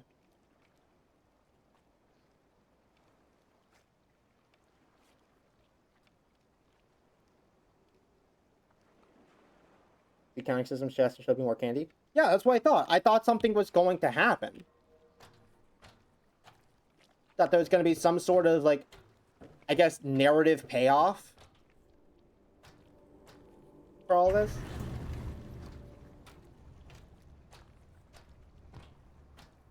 Like, if your takeaway from this whole thing was, wow, the discovery of the environmental puzzle thing was really cool, and I don't need anything more, then more power to you, honestly.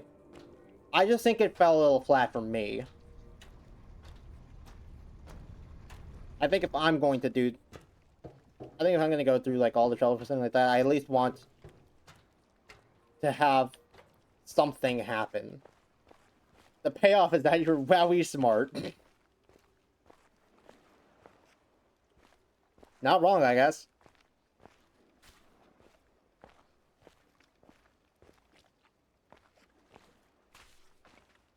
This island is really pretty when you're not, like, scouring the place like a madman looking for circles.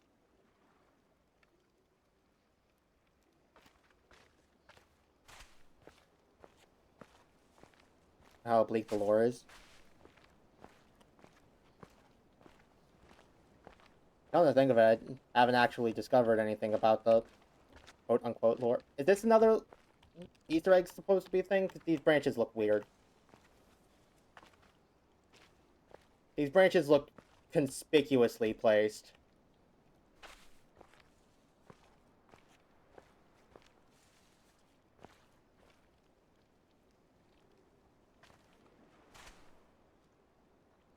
Bird, I think it's a bird.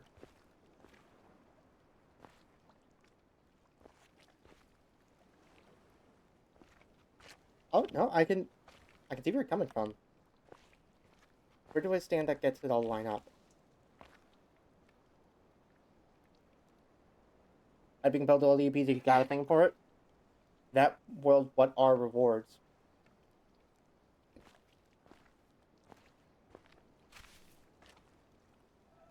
Kinda looks like a bird here, yeah, but, like, I don't know, is there supposed to be a point where it, like, really looks like a bird, and is it just a shadow thing? It might just be the shadow thing, honestly.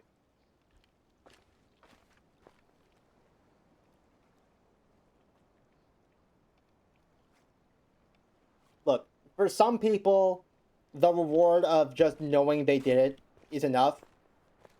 I guess I'm not one of those people. And that's fine, it's not necessarily... When I say stuff like that, I don't mean it as, like, an objective knock against the game. I think it would be better if there was some sort of reward for doing it.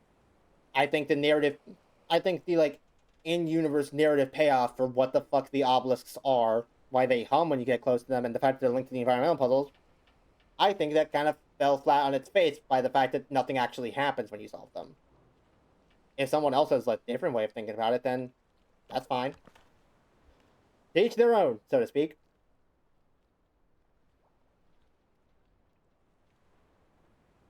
Either anyone solves this game doesn't please someone. And like I said, this game overall did please me. The post-game hunt, I feel had some problems, at the very least for me. But the base game was really good. Really good puzzle game. Okay, if there's any, maybe they didn't have more to say. I mean, we'll never truly know unless Jonathan Blow, like, decides to, like, speak out about the entire thing.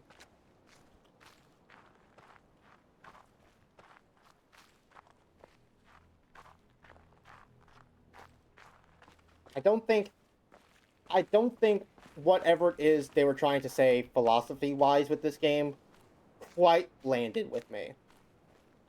I'm not sure if I missed something or if I just don't agree with it, but either way, I don't think that aspect of the game quite hit for me. As a puzzle game, it's damn good.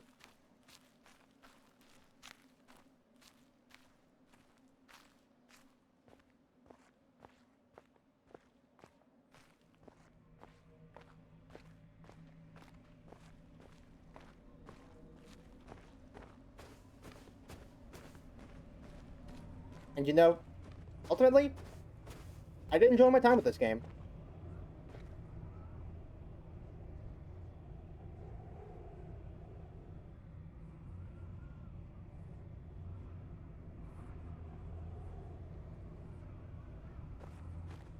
I enjoyed playing The Witness.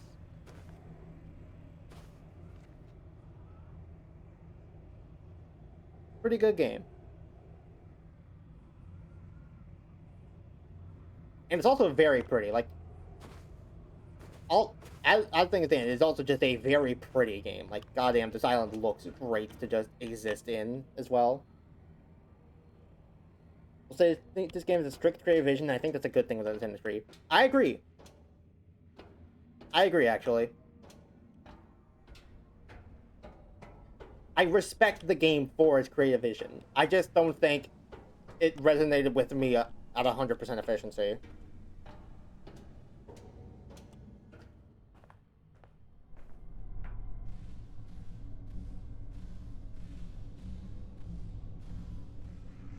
Yeah, overall, I enjoyed playing the game.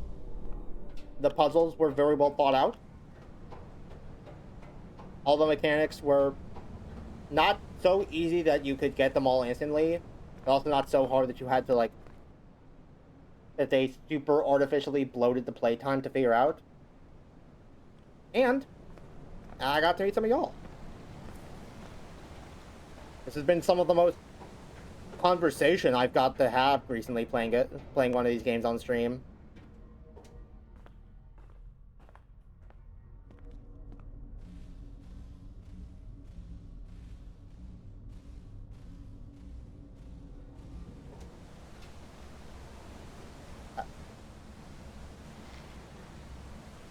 Oh no, the elevator's coming. Okay.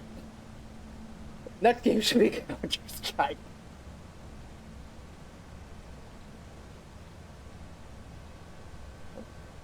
You're already late warning him. He plays Valorant, or they play Valorant. Whether or not that's better or worse than Counter-Strike is arguable.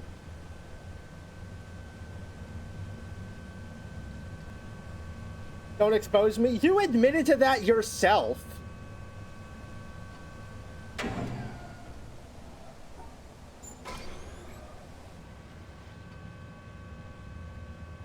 Literally crashing out because I was on a losing streak. I played Valorant too, so no. Damn. Everyone makes mistakes, I suppose. I used to play League of Legends. No one in this chat is without sin.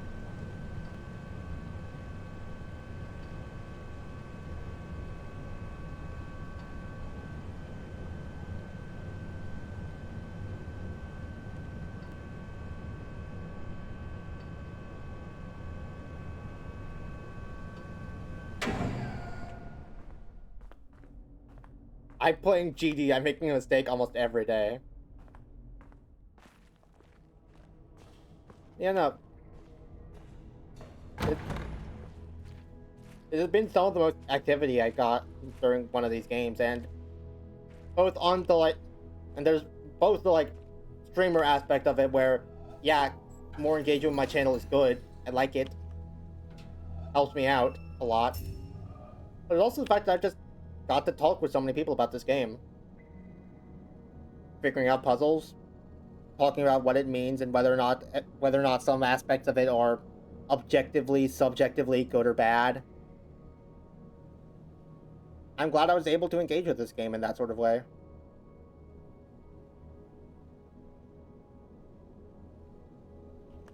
Let's say we watch the ending one last time. Right, call stream.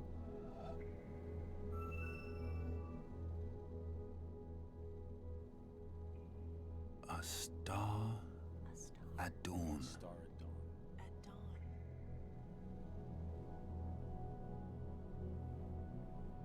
At dawn, everything is close second to me first line. From the Diamond Sutra, the oldest known bit of writing. Oh wait, hold on. I just thought of something. What if a star at dawn is also supposed to be talking about the sun? What if a star at dawn is another hint about the secret ending puzzle? Because the sun is a star. It's at about noontime in the sky. So it would... No, dawn's like when it's just starting to come up, actually.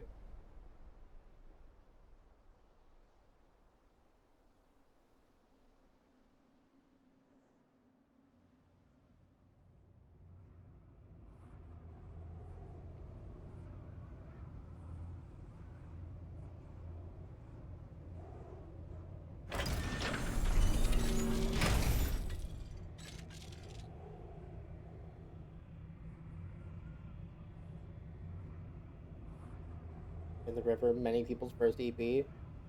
Not necessarily surprised that their first EP, considering the game basically spells it out.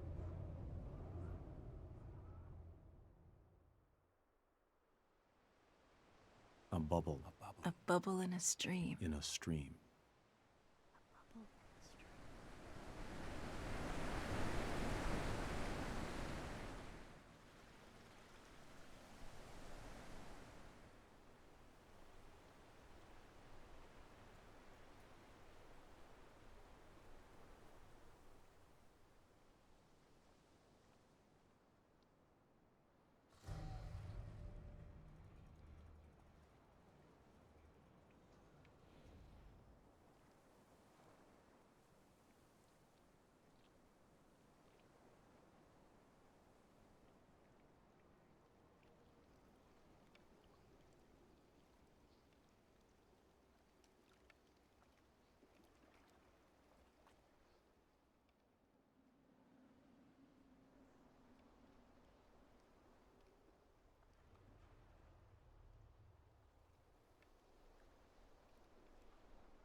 A flash of lightning in a summer cloud. A flash of lightning in a summer cloud.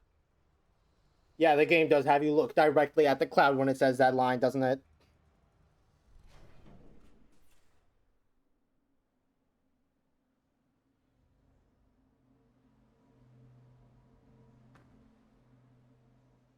I will say though, without the context of like knowing that these are all little hints and tricks and whatnot at the game's other secrets, this ending kind of sucks. I'm still not a fan of this ending.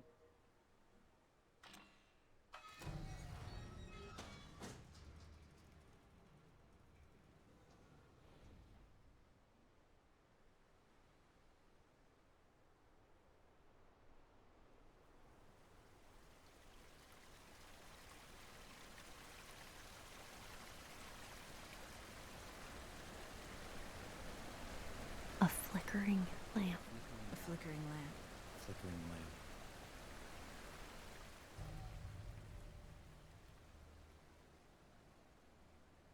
Sound design is nice too, actually. Sound design is really good.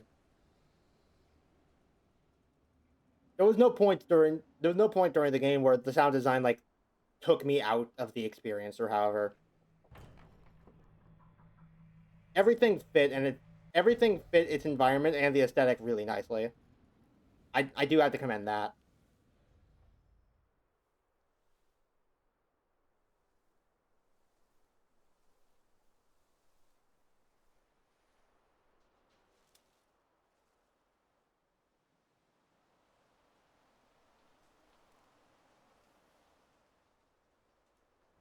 Dallas Fountains do enhance the lake. Like what, in an actual way, or just in the fact that it makes the fountains taller?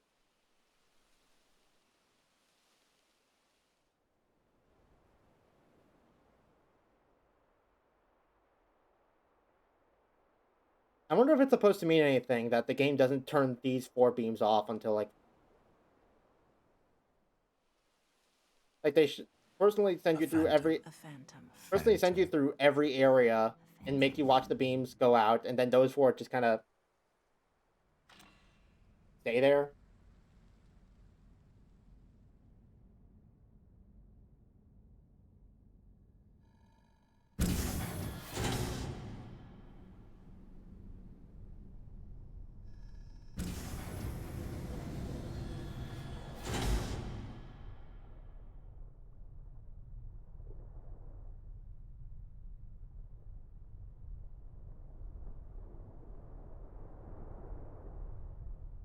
And a dream.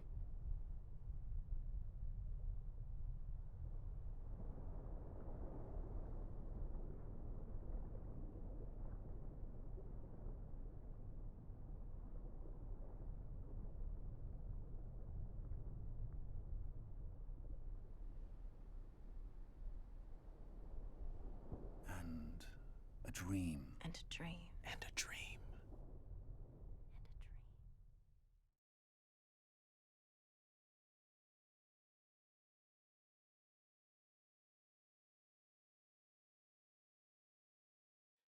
Oh wait, it's a giant